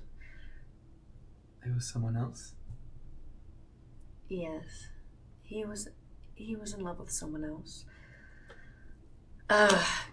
Stole his heart, that's for sure. I wanted to meet him because, of course, no one was ever good enough for my Darren. And from the way he talked about him, it was some popular fellow, you know? Well, have you talked to him since the disappearance? The person. Oh, I never got to meet him. I wish I did, because, in all honesty, he was the one that, whenever the police came to interview me, I sent them right on his trail. Because. Do you remember his name? Maybe we can help. Yeah, I have a family friend that's a private investigator. Look, you've helped us out so much today with your prank show. Yes, it's gonna get tons of views on my prank channel. Exactly. Oh, am I gonna go? What's the word? Epidemic? You're gonna go. Is that viral? Like a viral? Yes, I'm going viral. Yeah. So really, you're doing us a favor. I don't have one of those, tablets or anything, so I'm gonna have to get my friends to show it to me when it's on. But if you're really interested in finding Darren, it sounds like you are, because he meant so much to you. Yes. We could definitely help you with that. Look, I hate to call myself a pessimistic, but I've spent years, and I mean 15 or more years, trying to keep the case open, trying to give them more information, helping them as much as I can. But what do I know? Again, I'm just a music teacher, and they said that everything was a loose end. Who else was Darren's friend? Oh, Maybe they still would know. You see me go to a bookshelf, and I move a couple books back and pull out a box, my Darren box. I was like, Darren was quite the charming fellow. Everyone wanted to be Darren's friend. He was just such a goof. Yeah. He was friends with many, but close with few. So not a lot of people knew the real him. And whenever the investigation started, no one could give the investigators any information that was actually valuable. I helped as much as I could. I gave him, the only name I knew was Bookie, and that wasn't even, that didn't lead them anywhere. That's a weird name. I know, I just assumed it was a nickname. He never told me much about That him. makes sense. Yes. Was he an actual Bookie? That's such a strange nickname, don't you think? What was strange about it is the way that Darren described him made him sound like quite the popular fellow, maybe on one of those sports teams that we never went to watch. So he was a student at Berkeley as well as Bookie. I'm assuming. Darren didn't give me too much information. But if you have a yearbook...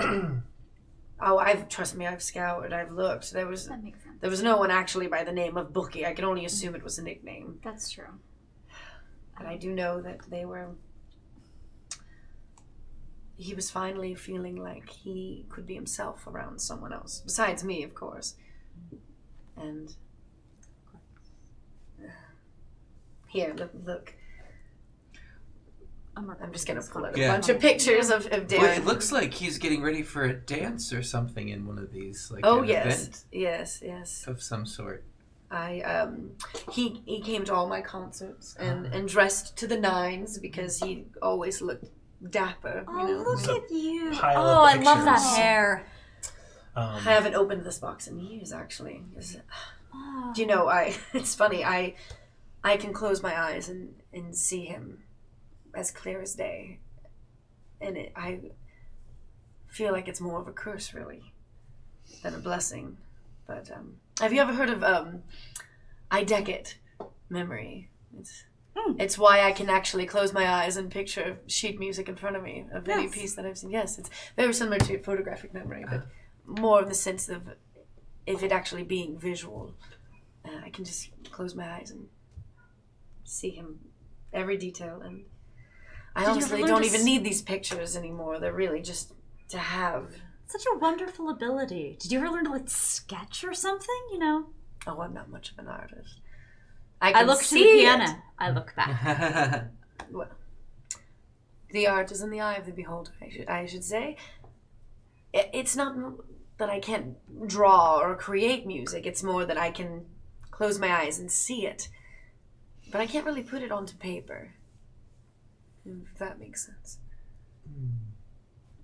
Anywho, I must be boring you. You all have more pranks to do. I would like to send a text to the group chat. Yeah. And in that text, I would like to say, this might be a crazy idea. Should we possess her? ? Send. What? Does everyone contain their reactions upon reading this suggestion? Maybe we can voluntarily get her to go with us if we show her Bendy Becca's Instagram. Yeah. That's a better idea. Send. I just look at the notification. I'm just looking at pictures. A few moments pass when Betha replies, "The fuck, guys?" Ellipsis ? I'm trying to figure out how we can get her to communicate this image of Bookie without seeming too creepy. Send. To the group. But yeah, taking her to the park sounds like a good idea. Yeah. Send. Will she come with us to a park? Send. Does that seem creepier? Send. Betha replies, "Didn't one of you get a good look at Bookie when you had your vision quest or whatever?" Kind of. Not really. When I saw him burying, I couldn't see his face, but I saw the Letterman jacket, which is what made me think it was Bookie. Send. All I'm seeing is a bunch of people on their cell phones, and I'm like, millennials. I am actually not. Okay, good. Betha replies, I like "Look through her pictures." Look through her pictures. Okay, look through her pictures. Letterman jacket. Okay. Let's look through her pictures. Yeah, let's look. So we're just going through. Okay. I'm just talking with you about what fashion was like then, and no one You're had looking the at it, phone. darling. I haven't changed my fashion in years. I'm keeping the patter up. All right. Can I go full Nancy Drew on these photos and see who's in a Letterman's jacket and who's not? And I would like to assist. Okay, sure. Yay! So what am go I ahead. on? So this is going to be... Come on, investigative project. Go. This will be a straight up investigation check. Yay! Sifting through these.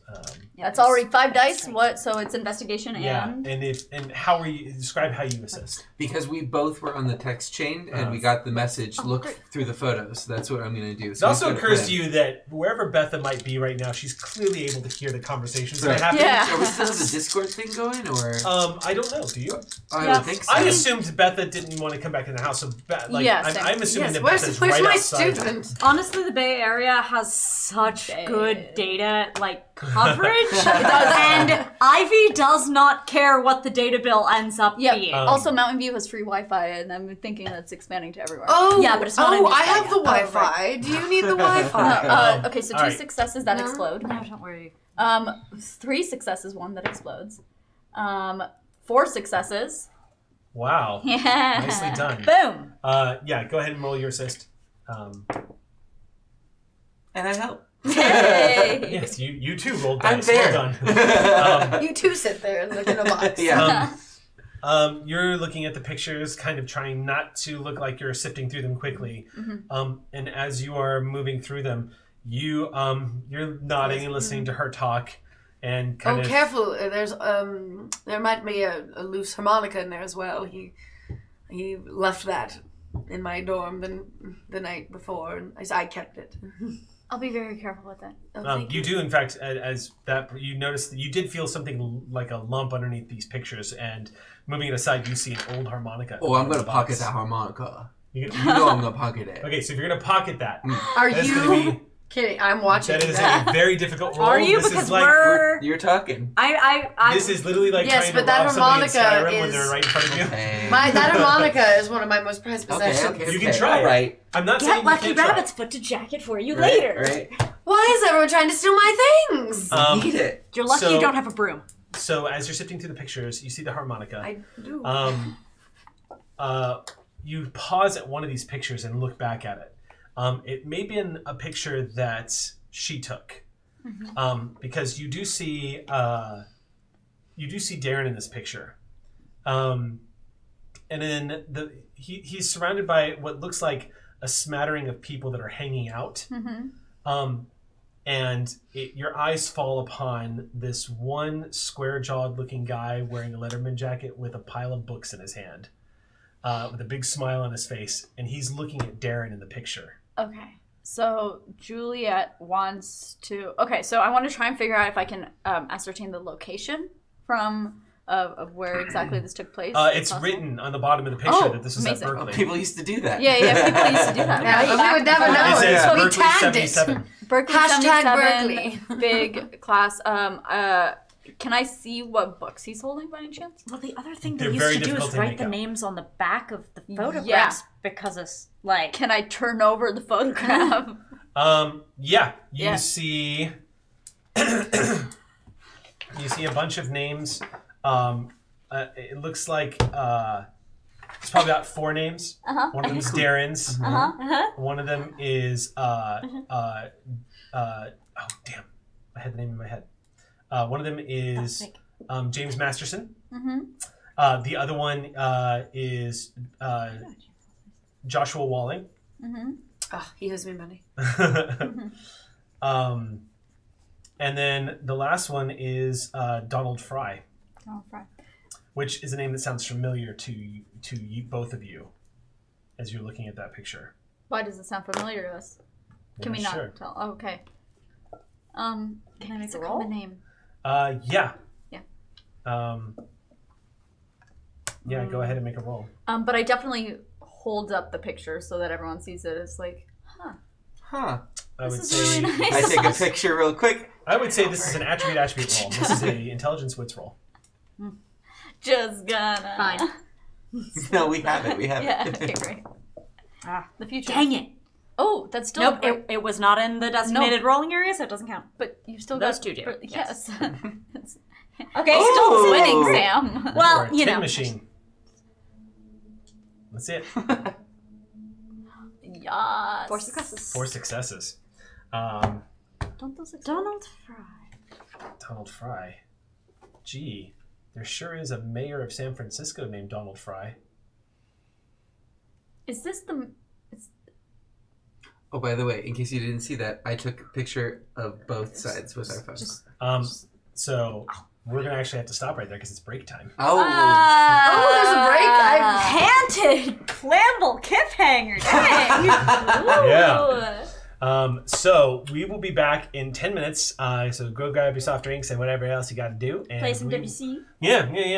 We will. And then sit you down in 10 minutes and we'll be back. I always kind of WC. We'll be back in 10 minutes. We'll be y'all. back. Don't go We'll be anywhere. back. We'll see you in just a moment. Offenbach soon. WC? Don't. I'm just saying. You couldn't even fit it in your mouth. No context. And back on that. No context. Hey, everybody. Hey. All right. Welcome to the show. So we're back, and you might have noticed that we have the library bards with us. There it is. Hey. I'm looking at Rave because that's what rolling one less on an initiative check than everybody else is. Just one though. Just literally I've one lower. had so much time to practice now. Right. You forget it. You forget.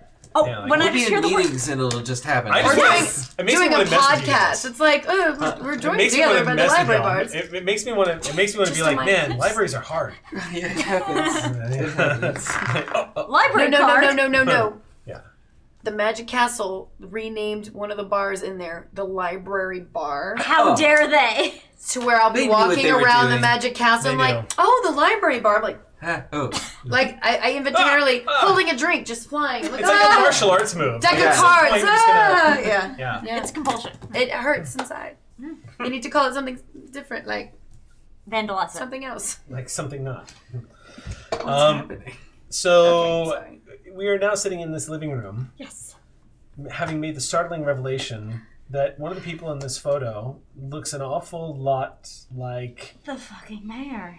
Oh yeah, he owes me money. Oh my god, that is. it looks like the young. The resemblance is uncanny. It must be a younger version of the mayor, but it does also have sort of a familiar feel to it when you look at that Letterman jacket and see the. Is the mayor Bookie? Is Bookie the mayor? I'm sorry, what? Huh? Sorry, I need to.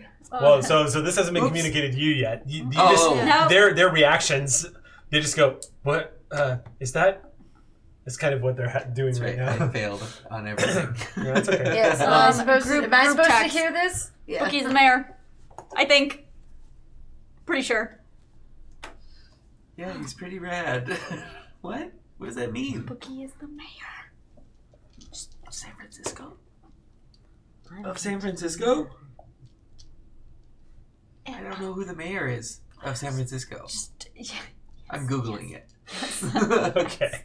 Yes. Juliet's freaking out. I don't know. Holy shit! You see Yeah. Betha. Yeah. I'm just looking at even- pictures. I'm Okay. completely ignoring Yeah, that. so who's that? I'm in Like, I'm memory lane. continuing the patter and the pretension Ivy that we are keeping adults. this moving. Yes, Yeah. Ivy keeps up the pretension.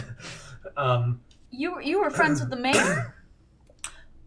The mayor of San Francisco? Oh, Don. Oh, no, we weren't quite friends. I mean, we had a few classes together. He would come around, hang out with us a little bit, but he was so popular that, us nerds, he wouldn't really hang out with us too much. Although he was quite smart. He hid a lot. He hid his intelligence from most people. He actually was quite the reader. But, no, he didn't really hang out with us too much. There might be a picture or two in here of him whenever we grabbed lunch after history or whatnot. But yeah, Huh. These sorts of things come up if you're in town long enough, I'm sure. School Yes, like how. Oh yes, everyone knows everyone when you're all when you all go to school together. But not really. You drift apart. I'm sure he wouldn't even recognize me. Oh, a face like that, certainly. He's Well, holding I mean, a stack I of haven't books. changed that much actually. He's holding a stack of books. Yes, sometimes he wouldn't have enough room in his back bag. His little bag Just there, and yeah, okay.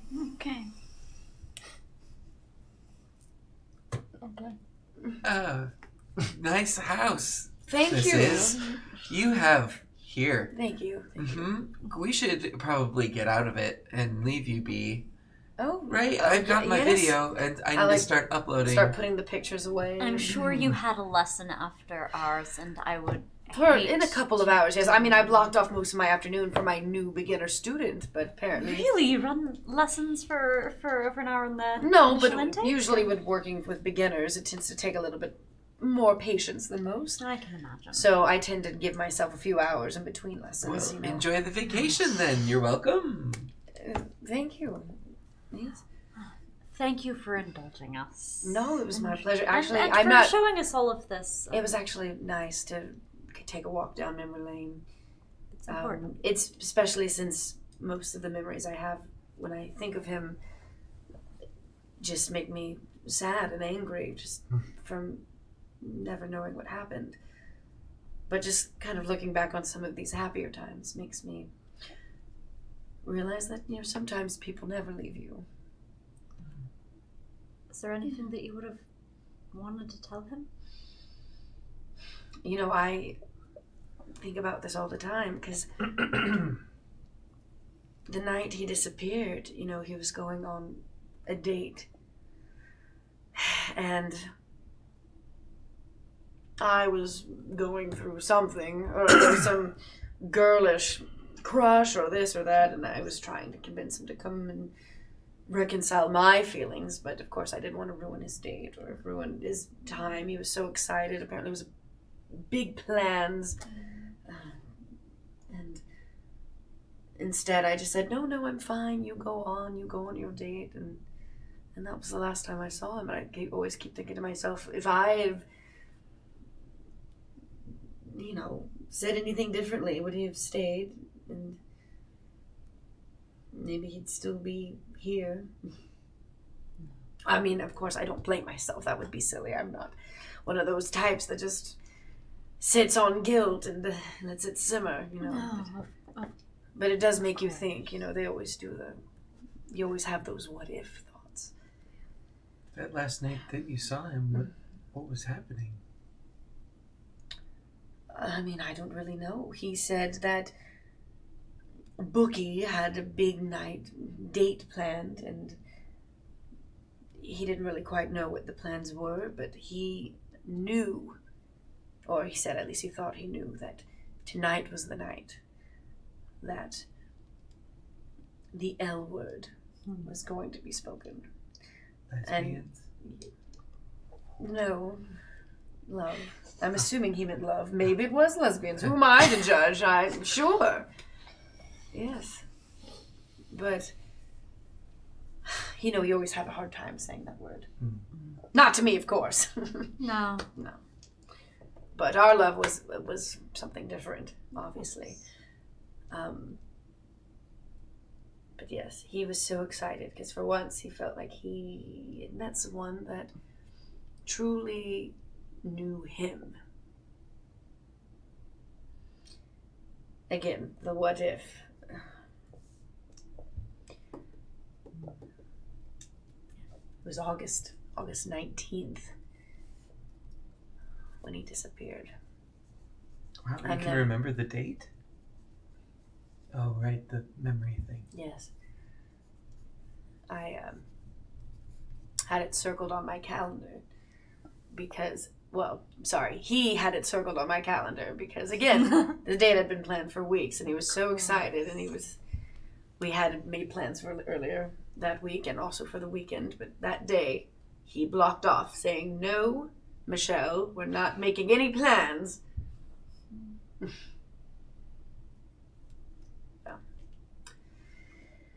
I hate that day now. I tend to don't do anything on that day every year. I just sit. Why am I boring you with all of this? I'm sorry. What is this? Some kind of pity party, And I don't even, trust me, back in my day, I could throw a party, let me tell you. I was quite the party. By the eyes. Excuse me? What do you mean? By the eyes. Nothing. You just look like you could party. Could you help me with these bags, Malcolm? Yeah, sure can. What do you mean bags? What do you? Excuse me. Wait, I'm so sorry. Millennials wouldn't meet a manor if it kicked them in the face with it. I immediately start touching the bags. Damn it! I thought that cold cream was working. Unforgivable. I just find it interesting that Bookie was so important to him and he didn't introduce you to. Well, Darren always had a mischievous, secretive side to him. Again, the fact that he even told me anything personal was special. He did. He was always the life of the party, the class clown. But once you actually sat down and got to know him, you realized that there was always a deeper side to him that he didn't show very many people. And I believe he wanted to be sure of Bookie before introducing him to other aspects of his life, you know. To people who are important to him. Exactly. And of course, he knew I would judge him immediately and be like, he's not good enough, he's not handsome enough. Well, is that not your... That was my job. Yeah, Exactly. absolutely. Oh my goodness, you should have seen us reading the tabloids I can together. only It was imagine. constantly, we were fighting over which page to keep. Like, no, I want that one, you can have that. This is funny. Mark, who would, if, you know, we saw them walking down the street, who would go for. His type was always very, you know, just a little too handsome for me, if you know what I mean. I like more those muscles. Yes, for me, I'm more of into an intellectual type, you know, which is why it was so silly of me to be so head over heels for Darren in the first place. The heart wants what it wants. Exactly. Really help how we love. It's very true. But love is love, and that's the way it should be. Yes. And who knows? Maybe he is out there somewhere getting into some crazy trouble. Again, he just disappeared. You know, it's not like, I don't know. Maybe I like to think sometimes that maybe they ran off together and lived happily ever after in some faraway land. And every time I get a random letter in the mail that, of course, it's always spam or one of those bills, but I like to think before I open it that maybe it's a special letter of him in his faraway castle with his prince, you know. It's usually just the electricity bill. Mind the shutoffs. I hear they're doing another one in this area. Oh yes, it's quite common here, especially, you know, with everything, with the weather being like it is all the time. PG&E. Yes, letters. This is why electricity and gas should not be privatized. But anyway. On that note. Anyway. Let me tell you about no. my electricity. I have a box of bills that I can show you here. Well, Thank you for telling us about your friend. of course, it actually felt really nice to share. I haven't spoken about Darren for years. It's important to remember. Oh, I'll always remember him. He's always here. That's for sure. But, you know.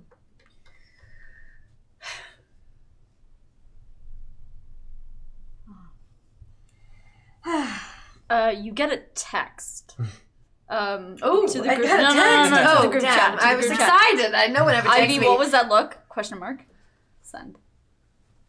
Thank you so much. We'll not take up any more of your time. I think we'd better check on. Yes, how is your Patience. friend? I've never seen someone play so beautifully yet be so distraught by I mean, it. probably a prodigy of some kind. They always end up with a very traumatic relationship to it once they get yes. older. It's probably why she didn't tell us about it. I'm sorry again. But That's fine. Again, the performance was quite something. it was. And it definitely opened up the floodgate, that's for sure. I'm sorry if I bored you with all my stories. I could go on and go on and on and on. You know, they called me, I was quite the talker. Oh, yes. Anywho. Well, we'll be in touch if she feels up to another lesson, I'm sure. I don't think she It would be lovely needs to- very many lessons. There's not much more I can teach her when she plays like that. It isn't always about the technique, I'm sure. Oh, that is true. Your friend definitely played from the heart. Again, the technique was perfection, but again, the emotion that she conveyed with the music, she should be playing stadiums. My goodness, with orchestras and Then maybe what she needs is a little time with a teacher with a lot of heart. Thank you for your time. oh, thank you. Have a good afternoon. And I'll just pick up this mess. You know? Oh, and leave the tea, leave the mugs in the sink. I'll take care of them. It was So nice meeting all of you. Young folk. People. It was weird, though, because I was so quiet and missing as soon as I got yelled at. Because I'm going to get that harmonica. Oh, yeah, and I want to steal one thing from the fridge for the ticking man. Really? Okay. Well, I'm. So, good luck, because I'm right by the box. Tell me. What was during all that? Yep. All right, I want to know what Mal's doing. I was a distraction. Okay. What is Malcolm doing exactly? Here is what. I'm gonna be so distraught. So yeah, it's more of just sneaking around and looking at the path that Rabbit's Foot is taking, because Rabbit's Foot always knows the best safe hiding spots. So sort of following his lead, he's sort of sneaking around, making his way back towards that box. Okay. And then once the box, just to be clear, is currently a few feet in front of her in the middle of this room. Well, I thought. Oh, okay. Because I thought we had moved to the other area. No, this is still Yeah, we're in the parlor. Yeah, essentially where the piano is. And then there's pictures on the wall, and this conversation was all happening there. So this box is literally it was out in front of everybody. Yeah. Never mind. Yeah. But Charlotte wouldn't be able to help me there because I just then you like couldn't a ghost. actually grab it. Yeah. I'd be like, what the? Yeah. What the frick frack? I never curse. Can I steal one thing from the fridge, the ticking man, when I go to put the tea away in the kitchen? Sure. Yay! Pop up in the fridge real quick. Yeah, whatever brought him the biggest joy, and it's small. If it's let's make it small. Just grab You some butter and walk out with a giant salami. I'll be like, that looks very suspicious under your coat, ma'am. Man, I'm taking the jar of olives. That's what's happening. Oh, good. Yeah. Take that. Yes. I'm gonna teach him how to put one on each finger because his fingers are really long. Anyway, That's later. fine. I won't miss those. They're expired. You two are very well paired. It's been a growing delightful relationship. weirdos. It's been a growing relationship. Anyway, we're going. Yes. We're going. I've stolen a jar of olives. So everyone filters outside. I shall. Yes. Mm-hmm. I shepherd the millennials from the house. What's that? I shepherd the millennials from the house before they can do any more larceny. Yes, thank you. Becoming a D&D party. Like, please don't search for treasure. We're gonna wish we had that harmonica. I'm just a teacher. We didn't ask the do crimes part Right, until right. after my generation. We just did the first one. So, one by one, you all move out of the house. Yes. You see Betha is out next to the car, and when you all, emerge from the house, she immediately steps up, and she was leaning against the car. She puts the phone away. Bo's nowhere to be seen. And as you all emerge, she just raises her hand from where she is. Says, "Thank you. Sorry about that." Oh yes. Have fun with the rest of your prank show. We will. You see this look on Betha's face, and you know the look. I mean, you know Betha. So it reads, you went with the fucking prank show idea? Ma'am, Like, we're you gonna be see- late for your next meeting. Oh, we have to go. I'm so sorry. Oh, Bye. that's fine. That's fine. It was lovely meeting all of you. And thank you again for an unforgettable afternoon. That's for sure. As they all pile into the car, you watch this car pull away from the curb and drive around the cul-de-sac and then finally speed off. And as this car vanishes down the street, and the hour starts to get a little late here in Oakland, I cancel my next class. like everything sort of, as you open your phone and open your email and start typing up, "I'm sorry, I'm not feeling well," as you're about to send it to the next student. After you hit send, you are left with the sounds of a neighborhood that is, life is happening around you. You hear a dog barking and someone saying, "No, come inside, come inside." You hear the sound of cars starting up somewhere in the distance. And as you step back into the quiet house, glancing down at the pictures that are still splayed out, and glancing at the walls, is these memories. That era of nostalgia has started to, the supernatural influence of nostalgia has definitely subsided at this point. But you weren't expecting to dive into old memories like this or carry on about them quite. That Darren's always been a very private part of your life. So you're left with sort of this kind of what just happened. Very confused. Yeah. There's just a sense of like you've surprised yourself, basically. I've never shown this box to anyone. But you see this living room now with these pictures and Darren's harmonica on top of the box. I think I'm going to put that on the shelf somewhere now. You walk over to one of the bookshelves next to his picture and slide it up there. And one by one, you begin to put the pictures back away. Taking one less luck as you close them up and sliding it back up onto the bookshelf and moving the books back to where they belong. I don't need them. I don't need to look at them. And as you're doing that, you almost have a start as you hear piano keys. Ding, ding, ding, ding. And you turn and look back, and there's no one at the piano.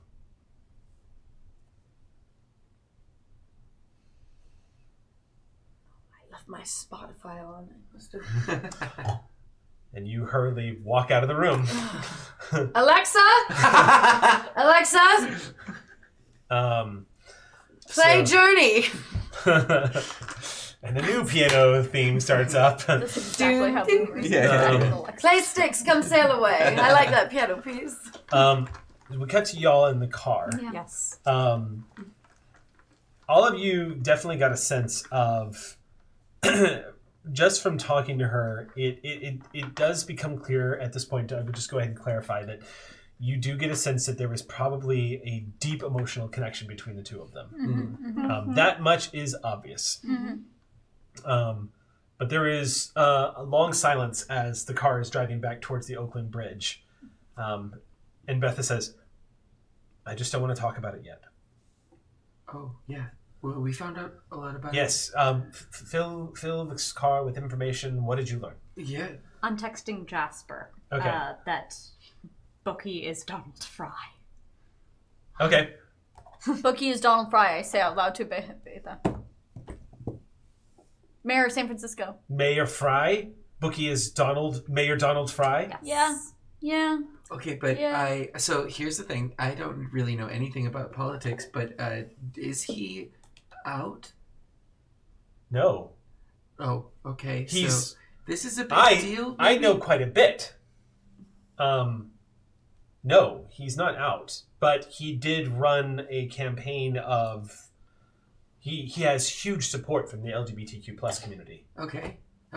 That's It's San Francisco. I mean, You have to. but he has a history of like one of his campaign things. He has a history of like volunteering and advocacy, and he has a I mean, it was one of the reasons that got him elected. Is he's not just all talk. Betha, this is great and everything. When I meant outing him, I didn't necessarily mean as a gay person. I meant as maybe a murderer.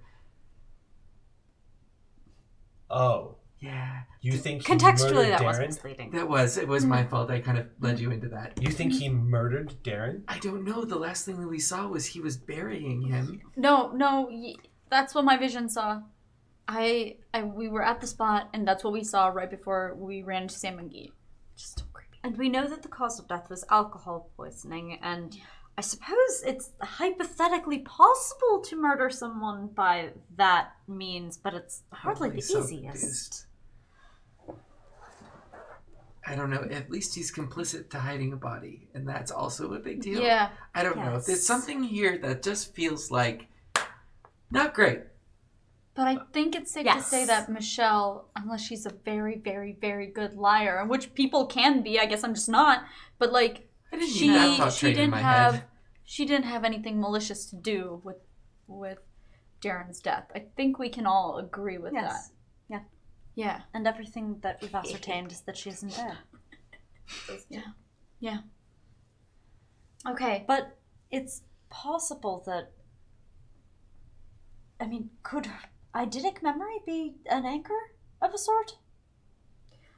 That harmonica is definitely an anchor. Do we know there's a harmonica?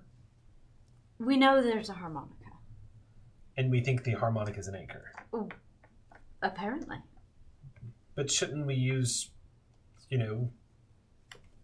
I don't know, something supernatural to confirm that before we assume? I didn't really have the time. It would not have been appropriate in a social situation. But just keep that in mind, that there might be an anchor at Michelle's house. So we know his body is an anchor, and that's buried in Golden Gate Park. Right. Yes. Do we know if there's any other anchors? I think that we're under the assumption that there are multiple anchors, right? I'm going to ask a very troubling question. Okay. Is it possible that Bookie is an anchor? Yes. Yes. Hmm. I think we have to go talk to the mayor of San Francisco. Can we set up an appointment? Ivy, do you have those connections? Everyone kind of looks in your direction. Okay. So, this mayor, what is he like toward the tech locust of San Francisco? Because and I ask this because this determines whether I voted for him, whether I gave him very large sums of money. Because presumably I backed someone. I mean, I have too much money not to back yes. someone. I mean, he did run he did run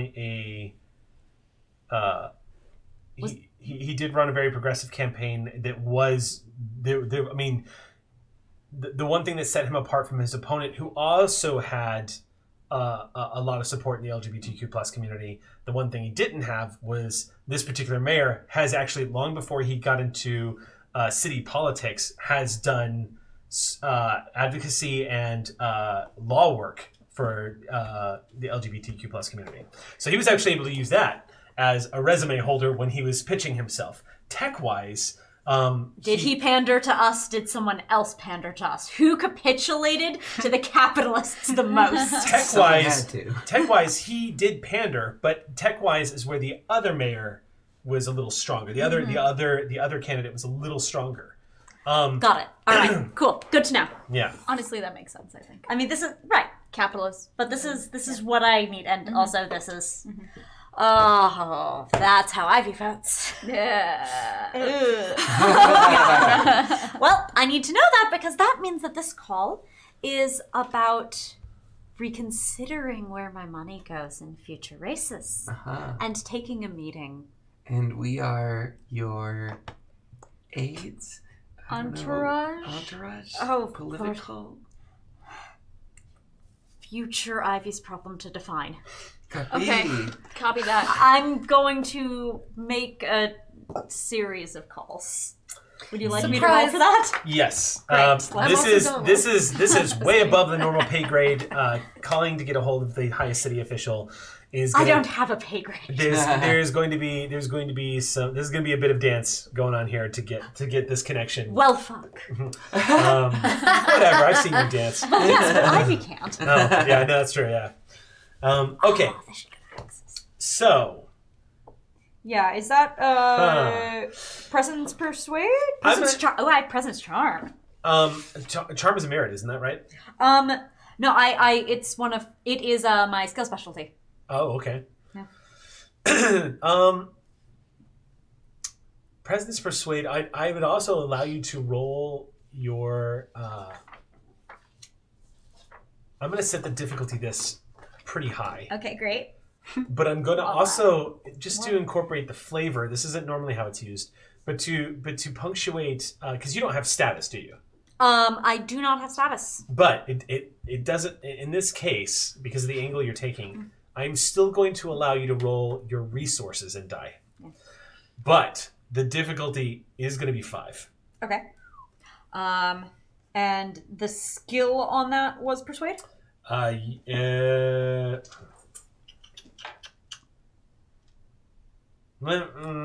don't know about that. Let me think. Okay. Give me 1 second. Persuade. I mean, persuade. Possibly probably. Persuade. I mean, it feels like persuade maybe a bit more than socialize because I already know the people. I'm actually thinking it would technically be politics. It should be like a. I thought that was more of the lore side. I mean, I don't know. It should be like a presence. Politics would help you understand exactly how to approach the situation, who to connect in the city council, and everything else like that to put yourself through. In this case, since I'm setting the difficulty at 5, though, I think that will compensate for the fact that you're not using the politics skill. And I will say, this is not a persuasion. This is a socialize. Okay. That is less helpful than politics. Yeah, unfortunately. Frack me then. Because this is not a persuasion check. This is literally, this is you using your socializing ability to make the connections to get where you need to go. Okay. Then I'm spending a freaking point of willpower because that actually isn't very many dice in the grand scheme. Plus 3 dice. Like to try to get 5 successes on this. Mm-hmm. Yeah, agreed. Yep. I believe in you. Because I have to take a die out for unskilled because I don't have a point in socialize. That's Bathos. Roll. Oh, but you know she what? assist? What? She can assist. Reading over your shoulder. Contextually, I don't know that. Can I assist? Where does this mayor stand So, on housing crisis? so I think Wrong side, progressive. Great. Fuck. Never mind. Yeah. So- yeah, sorry, old money. Betha would probably be able to, being a successful business owner in San Francisco, probably has at least a few connections to get you started. So I would allow Betha. We'll do this. We'll bend the system like this. With Betha's assist, I will simply just disqualify the -1 die, the unskilled die, and that's what we'll call Betha's contribution. Okay, good. Great. All right. Okay. Great. Okay. Whoa. Okay. Not. Well, we have to get lucky on the explosions, boys. But there are 3 explosions, But there are 3 Yes. explosions. and you've rolled 4 successes. But I have to get lucky on the explosions, It'll and this happen. is an 8. How dare you? The freaking nerve! Honestly. If I fail this roll, I'm kicking you out of the studio. You rolled 9 and got I did. 0. Okay, you may stay in the studio. It happened. You may Roll the stay nine. in the It's the power of studio. positivity. That is an exceptional success. 5 successes. 5 successes. I make Which in calls. Chronicles of Darkness is make a calls. freaking hard roll. Roll for phone. Another week of It's been Stan the making whole time. calls. Yes, but I get to do this one off camera. Yeah. But I'm going to say this is time consuming. So what ends up happening is it takes It's a you. tomorrow meeting anyway. Yeah. You do manage, after making a series of phone calls and having some really frustrating conversations and some dead ends, you eventually find yourself in contact with the mayor's office. You are directed to one of the mayor's, we'll say, PACs, or one of their election committees. And through the election committee, which, by the way, is still very low staffed right now because it is not an election year, even though they say when isn't it. But in this particular case, the mayor's been in office for 2 years. Yeah, it's 19, 20. Okay. Yeah. Or, when was the last election? See, it's 2019. Yeah. Well, mayoral cycles are different as well. Right. So, but there are people in staff at the office because fundraising never stops. So you do take a phone call. You do explain who you are. You have a conversation with somebody on the other end, and it just so happens with 5 successes, it just so happens this particular person was not only somebody who follows the work of your family's foundation, but is aware of your tragedy. And it becomes apparent because after they say they will absolutely put you in contact with who you need to be speaking to, they end the conversation with condolences. Thank You can tell, I will give you this, that the condolences that they leave at the end of this conversation do not sound like platitudes. It sounds like your wife might have actually been something of an influence on them or meant something to them. But after you get off the phone, you are told that you should be expecting a phone call in the next 24 hours. Good. All right. Well, we'll be getting a call soon. So this is a day has passed.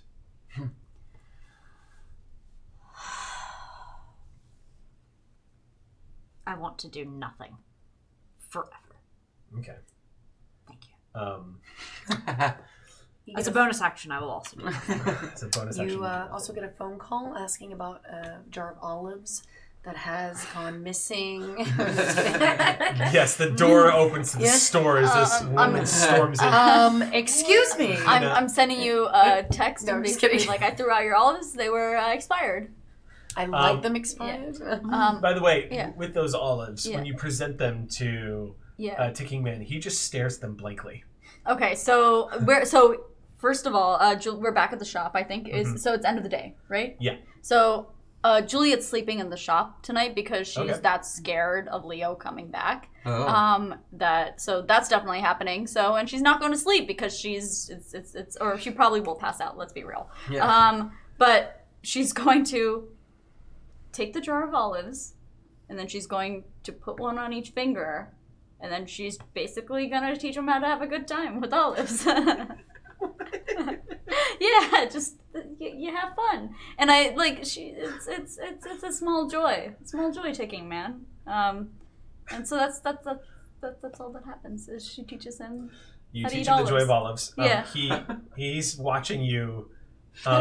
Again with the mouth like cracked to the side. He just kind of you see his head, of course, doing the ticking motion as it kind of talks over to the side, and he just watches you curiously. It's like watching a baby. Yeah. Doesn't understand what you're doing, but can't look away. Yeah. There you go. Is enraptured, but doesn't seem to understand what the hell you're doing. Politicking on pity of my wife's death, and meanwhile there are olives. You do get a text though. I think that you do get a text. Okay. Because I think that Julia is just that much of an empath that it's just you get like a you okay. What a day. Would you like some olives?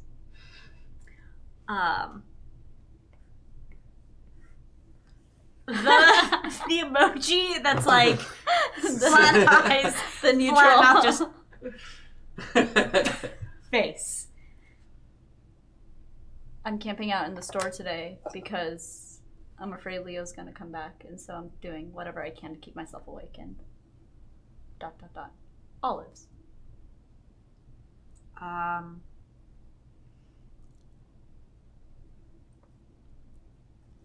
will send you a link to an unlisted YouTube video. It is an hour and 40-minute supercut of dog videos called Ivy's Nice Things for a Bad Day. I have one of those channels. The Playlist, rather. the author of the playlist is Tina ZZZ.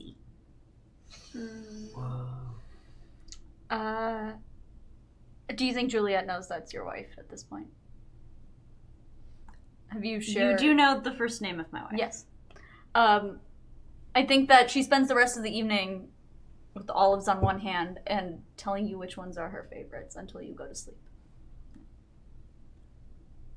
I fell asleep a really long time ago. It was mostly for you. Yeah, still. You have ushered the final student of the day out the door. It was only one more. And you close the piano as you're moving about, cleaning things up, getting ready to relax and maybe put on some tea. The doorbell rings. All right. I'm gonna look first. I'm a woman living alone. Yeah, you catch. It looks like there's somebody standing outside the door. There's no Amazon. It doesn't look like Yeah, my freshly isn't arriving. All right, I'll just open it up. You turn and look into the face of an old man with a large beard that looks rather scraggly. He's wearing a dark black woolen coat that goes down just past his waist. It looks like an older styled coat. And he's wearing breeches that also look like thick, heavy cotton, and boots. He has a wide-brimmed hat. So he looks like a man out of time. You can see he's got like these bushy eyebrows, and his eyes, something about his eyes, they're a little wet, like he's been crying. You can't tell, but there's this like moisture that's gathered around the edges. and he's wiping him. And as you open the door, he goes, "Oh, hello there." Hello, can I help you? Yes, ma'am. I apologize. I know I'm stopping by as a complete stranger looking the way I look in the middle of the night, and I apologize for the oddness of it. I was wondering if you might have known a young man named Darren. What a odd day this has been. Yes, I'm back in the 70s. Well, I thought that might be the case. My name is Sam. It's a pleasure to meet you. I am something of a private investigator, as you might say. All right. He extends his hand and just lets it hover there for a second. You see it just kind of trembling a little bit. Am I getting anything from this guy? Like, He's unusual. Yeah. Do I am I? I don't know what's the word. He is perceptive. As you're looking at him, there's something unusual about him. Aside from the fact that his dress, the way he is dressed, looks very old-fashioned. He's wearing this woolen coat and a black vest and a button-up. I mean, he looks positively ancient. And but do I feel any unease? I would say obviously a wit sympathy roll. Because I am saying, it's a strange man on my doorstep. Lady Danger Sense. Yeah. But also earlier today was my private investigator. I know. Right. That's exactly It's wit sympathy. Oh, that's good. Okay. 6. And difficulty's 1, you think? Yeah. All right. Sounds like Eric is a good storyteller. Oh, I know. oh, there's a 9 and a 10. Nope, that's a 1. Oh, that's a 1. Oh, no, what if I do it like this? No, you can't do that. So how many successes? 1. Right? Or the 8? Is an 8 a success? Yes. Okay, so 2. 2 successes. Okay. Ooh. He's making your skin crawl. You don't know what it is about him. Okay. But his friendly smile, the look in his eyes, the fact that you're noticing that he looks glassy-eyed, they don't look like tears. His eyes look runny. There's drops for that. His beard, everything about him, the way he's conducting himself, the way he talks to you, the way he's looking at you, he's making your skin crawl. You feel a subtle chill up your spine as he's sitting there waiting for you to take his hand. Don't leave me hanging now. I'm sorry. I'm actually just getting over a slight cold and would hate to give it to anyone. I appreciate that. You know, at my age, you got to be very careful about germs. It's true. Especially with healthcare the way it is. Oh, you're telling me. Well, thank you for looking out for my health, ma'am. I appreciate that, and I hope I did not offend. Not at all. Not at all. If you'll excuse me, I've had a very long day. If there's anything I can help you with, maybe try setting up at one of my office hours at Berkeley. Sometimes I'm there on Tuesdays. Office hours. Hey, Yes. what time is it now exactly? What time is it? Yeah. What So time you is kind it? of glance down. It's about 8:30 in the evening. Oh, it's about 8:30. But it is. I had a feeling it must have been pretty late because it's pretty dark out here. It is. But No thank one's- you very much. You're welcome. And I'll be looking forward to your phone call. Oh, I don't Visit. use a phone. Okay, well, I look forward to your visit at Berkeley. Thank you very much, sir. Before I go, visit at Berkeley. What office could I find you in? I'm usually at the Berkeley of Music on every other Tuesday. Every other Tuesday. Yes. And I'm so sorry. I actually did not get your name. You can call me Miss Carell. Miss Carell. Yes. Did you notice that your porch light's out? You glance up and the porch light goes psst, and it goes out. I'll have to get that bulb replaced. Thank you. When you look back at him, he does not look like an old man anymore. I don't like this You game. go. I'm just gonna go. I'll have to get that. And your eyes widen as the entire area in front of you has gone pitch black to midnight. You're hearing this low rumble in your ears. He looks like he has vanished, all but his head that has emerged from this darkness. And you just Do I have the reflexes enough to shut the door? Yes. Okay. You slam I'm gonna the door. lock it. I'm gonna go grab a knife in the kitchen. As you're rushing into the kitchen, all the lights in your house go and go. The power goes out. It was nice knowing all of you. You rush into the kitchen. You immediately scramble towards one of the drawers and pull it open, and you see an array of knives. I'm gonna grab one. I'm gonna run to the parlor. I guess that's where I feel the most safe and most familiar. Shut those doors. You close those doors. I'm assuming at night I always light candles. Okay. So I'm assuming I have some candles. You start scrambling the candles, and you freeze for a moment because you're hearing what sounds like a clacking sound. It stops for a second, and you realize at first you're not sure what you're hearing, but then you realize it's the sounds of locks unlocking. I hate someone goes. Can I call? I'm gonna call 911. You pick up your phone immediately. 911. What's your emergency? Yes, there's an intruder breaking into my home. I say my address quickly. Okay. Please, someone hurry! I'm a woman living alone. There's someone coming into my home. I do not know who this man is. What's your? Give me your address one more time, ma'am, and just speak slowly and concisely. I give my address. Okay. I don't want you to come to my house. Okay, I need you to stay calm. What room of the house are you in right now? I'm currently in the parlor. Okay, and is there a way out? Are you near a window or a door? Yes, I can do that, but I mean, I don't know. Stay right where you are, and don't move. We are sending a unit over there right away. Stay on the phone with me. Okay. It's quiet in your house. She continues to talk to you, trying to calm you down. I think he's in the house.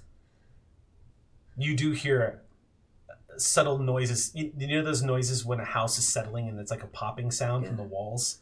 You occasionally hear that. And it's quiet.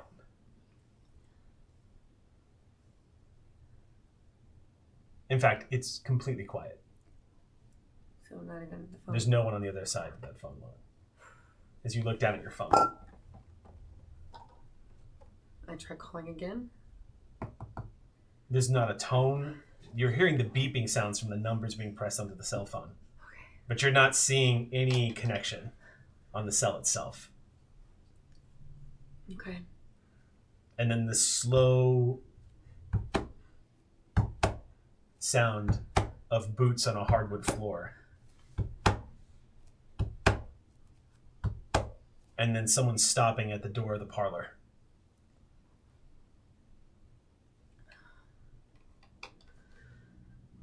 I just want a piano lesson, ma'am. Look, I've called the authorities. They're on their way. You need to leave. If you leave now, there won't be any trouble. Where I'm from, the door begins to slide open. You see this face that looks like a cross between a human and a bear skull, emerging from flesh that is torn apart, and a scraggly beard coming out of the pores of the bones. These broken teeth, this elongated back, as this creature has assumed a form that is typical taken, pulls it. His hands are these large, gnarled, mutated-looking paws as he pulls it aside, this huge jagged mouth as he finishes the sentence. Where I come from, I'm the authority. He slides it open as you stare into the face of a nightmare. And as he shuffles into the room, he barely fits. He's rubbing up against the ceiling as this heavy-handed just slipping into the room, his body contorting. You can hear the popping of bones as they're breaking and resetting as he enters the room. And he looms up. You're catching, a scream wants to form in your throat, but it's catching. And he looms up over you and his jaw unhinges. And he says, now that's a nice piano. Why don't you sit down and play me a nice tune? Something from your past, maybe. And he goes, his arm reaches across the room from where he's standing, and his these claws like sink into the wood and pull the closet door open. Go on, play me a song. I said play me a song. Okay, I'm gonna put down the knife. It clatters to the floor. Your hands are barely responding. And I'm thinking, as myself going like, okay, just... Are you going mad right now, or am I real? You gotta be asking yourself, What do you think? And he leans in close where you can smell the rancid breath of death on his teeth. Am I real? Or is this a bad night of eating before you go to sleep? Maybe I'm the cake you had before you went to bed. Do you like cake? And he leans in, this baleful green glowing eye, and that muck is just running out of his eyes. I'm not looking at him at all. I'm just gonna face forward at the piano. He envelops this room, this thing that's behind you. You can see your breath forming in the air in front of you as this unnatural cold has emanated from everywhere. Okay.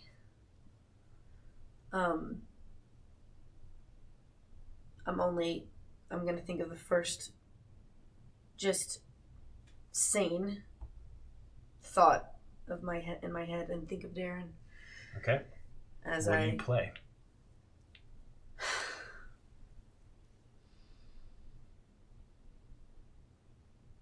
Claire de Lune. Your fingers shaking, unable to truly understand or make sense of what's happening right now. Your mind latches on to the one piece of sanity in this world that you can remember, which is Claire de Lune. And the first key is not immediately followed in tempo by the second key as you're trying to gather yourself. And the silence coming from the thing that's hovering over you, the tension in the room, you're not sure if he's displeased or not. It takes you a moment to find the courage to press the next key. And then the next key, and you start to slowly find the song. And as you begin to play, you feel he does not move. He is still... And you go ahead and make a performance check. This is going to be... Where is it? Where's performance? This is going to be Expression. This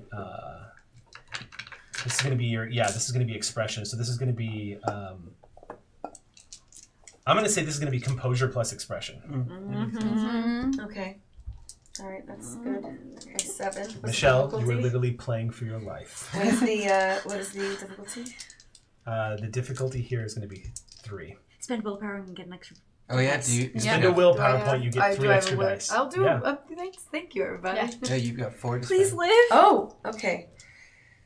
So 3. Okay. Please live. Okay, so you've got 1, 2, and then you get to roll again because it explodes. 2 successes hinging on a third one that is going to be determined by this roll.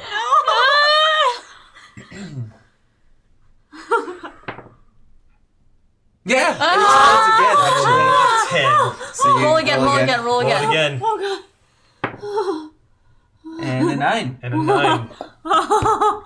So it's 4 You successes. rolled 4 successes. I've played the song under pressure before.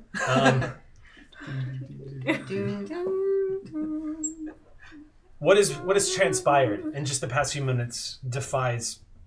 It is so beyond the realm of anything that it should be capable or possible or is happening that your mind, in an attempt to make sense of the unbridled terror you are feeling at this event, your mind throws itself with abandon into the music as a means to get as far away from this place that your body cannot leave. I go to my senior recital. Again, very good memory. Where I had to play this piece and see Darren's face way in the back, seeing long hair, mustache, cross-eyed, making funny faces, blowing up his lips, throwing paper, anything he can do to distract me. And just gonna play the song because my entire college career depends on this one piece right now. It was very cold in the auditorium, just like it is now. And I'm just going to play it. And not think about the thing that could not possibly exist behind me. and Okay. focus on Darren's face. Thank goodness Darren trained you to play under distraction. Mm-hmm. You've trained for this. Yeah.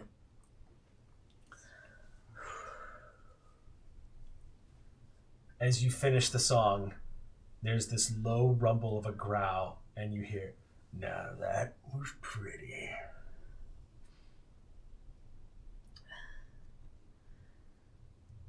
Look, I don't have a lot of money. You can take whatever you want. Just please get out of my home. The claw slowly comes to rest on your shoulder, and the neck of this man-bear creature hinges around and looks you in the eye, and he says, "Oh, I'm gonna take whatever I want." From the outside of the house, there are lights starting to flash, and the neighbors might think they're hearing your scream, but no one's entirely sure, as your body becomes a vessel for this being who immediately absorbs into your flesh. You feel your consciousness being pressed away, and plasm, earmuffs, this supernatural goo begins to immediately fill up your entire face. It begins to bubble up to the surface of your lips, filling your nose, your mouth, your ears. It begins to seep inside of you. The last sound you hear is the growling laughter of this bear creature, and then darkness. Utter darkness. But I played so well. It's probably why you weren't killed instead of... Oh. Um, Okay. Thanks. I guess. You are aware now of you getting up from the piano and looking at your own hands. You are aware now you're watching yourself as you walk across the room, and what you see terrifies you as much, if not more so, than this creature that entered your home. What terrifies you is you pause in front of the mirror and look, and the thing that looks back is you, and you don't recognize it. Somebody else wearing your body. The eyes of this old man, these yellowed bloodshot eyes looking back at you in the mirror. And you hear your voice with a thick accent go, "Now where would I have put those pictures?" And goes back over to the door and pulls it open. "What do we think, in here?" "Probably in here." Starts yanking all these things, just tearing the closet apart, ripping everything out. Can he read my mind? He can, Read yeah, my- he can in my sense you, memories? yeah. So can I just think of anything else but where they are? Yeah, what do you want to think of? I'm gonna just music, sheet paper, music notes, sheet paper. I'm going through every classical piece I know, Mozart, going through every operetta, every just anything I can think of. That As you're flipping through? because I know he probably doesn't know what that is. And with the memory. Yeah, so it's basically photographic memory of sheet music, and I got a lot. So I'm just gonna continue to. I'm gonna mentally play it in my head. I'm gonna give him a nice soundtrack of. Mozart is such the most incredibly intense earworm in all classical music. He continues to tear apart the closet. He pauses for a second and then moves back over to the bookshelf and starts yanking all the books off the shelf until you see he finds the box. And he grabs it immediately, pulls it down and tears it open. You see the pictures fall out all over the floor. But he doesn't know about the harmonica. He sees the harmonica on the floor, but it doesn't look like he grabs for it Well, right I put away. it on the shelf, so he doesn't. Oh, that's know, right. He No, doesn't know that he it's doesn't grab for the important. harmonica. Yeah. Okay. He looks at all the pictures, and you hear him say out loud, "What did they want? I know they were here. What were they after? Come on. The moment you tell me you can have this pretty little body back." You start humming and humming.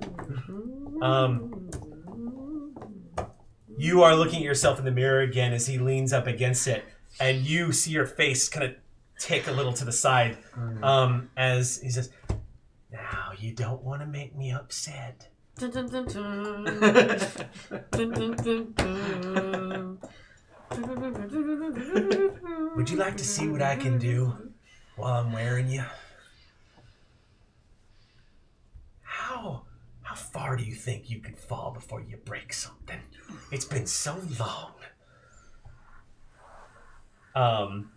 He moves over into your living room, and as he is crossing the threshold of the den, you see he stops dead in his tracks. Something stops him dead in his fucking tracks.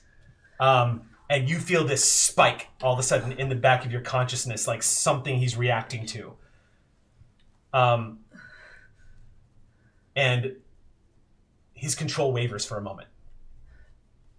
And he takes a step backwards.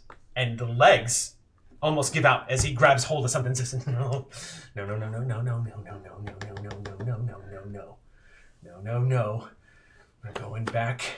We're going back into the parlor now. If you would like to make a... Oh, am I doing this? No. No. He's reacting to Maybe something else. Maybe I think I am. Dun, dun, dun, dun. He hates Beethoven.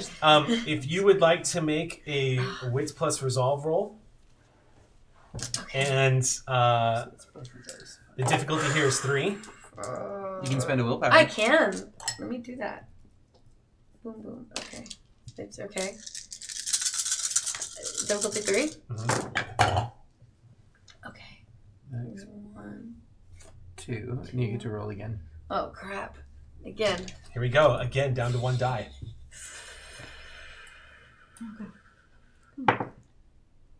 That's a 1. No. 2 successes. You feel suddenly his hold weakens enough where you are almost, and it causes him to be like, no! And he goes back down and is, no! I say, when you can have this back, this is mine right now. Okay. I start going through, again, I grew up in the 70s. I'm going to start going through more music that I love and start playing Beatles' Help. You get the impression as loud as you're trying to be in your own mind, it's not really having an effect, but whatever was in the middle. No, it's for my own. Yeah. Help. He wobbles back into the kitchen area, but you see, it's even though he hasn't been able to force you out, you suddenly, there is something significant has changed. He doesn't have the amount of control that he had on you. And he wobbles a little bit and collapses down to the floor and cannot resist the temptation to look back over his shoulder like something's coming after him. Because they're your eyes, you know what he's looking at. Mm-hmm. He's looking at the top of a bookshelf that you have a couple of items of memorabilia on. Mm-hmm. Pictures of places that you've been and things that you've brought back. You're not entirely sure why, but he's staring at the top of the bookshelf, and it's terrifying him and angering him, bringing him to a point of rage that's almost debilitating him. Like a child that's having a tantrum, and all he can do is just kick and scream and cry. He turns back, and you smell gunpowder in your nose. This scent of gunpowder. And then the coppery taste of blood in your mouth. And looking down, you see he looks down, and you look down, and instead of seeing your blouse, you see the woolen clothes of the man that was at the door. Mm-hmm. Looking at his hands as blood is just pooling in this palm. He's looking at a bullet wound. A gunshot. Looks like it's in his chest. Mm-hmm. And you scream. Every glass surface in your house shatters. The windows, the glass table, picture frames, everything shatters in an explosion. And there's this suction as something leaves you so fast that it actually causes furniture to flip. And he's gone. You go toppling to the ground and collapse next to the kitchen table, gasping air. This is the first time you've breathed through your own lungs in the past 5 minutes. And the lights flicker back on.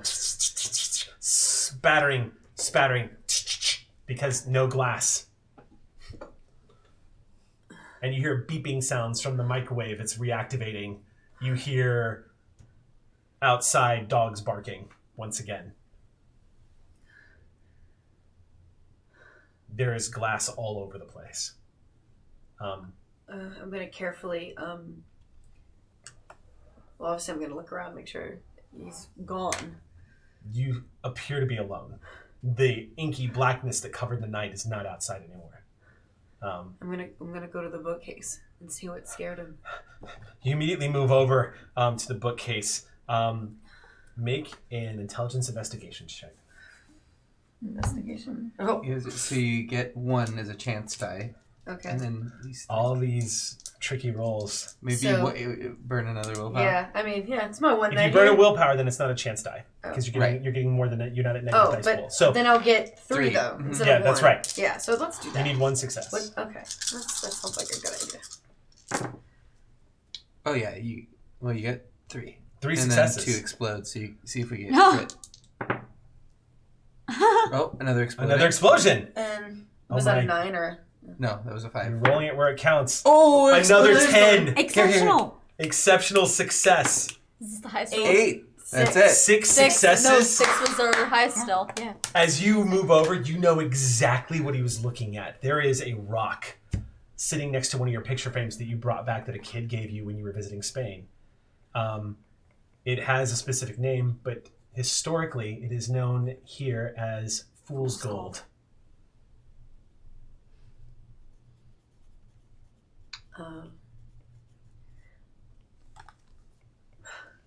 I'm gonna be like, well, now I guess if that young man with the blue hair asked me if anything supernatural has happened, I will have an answer.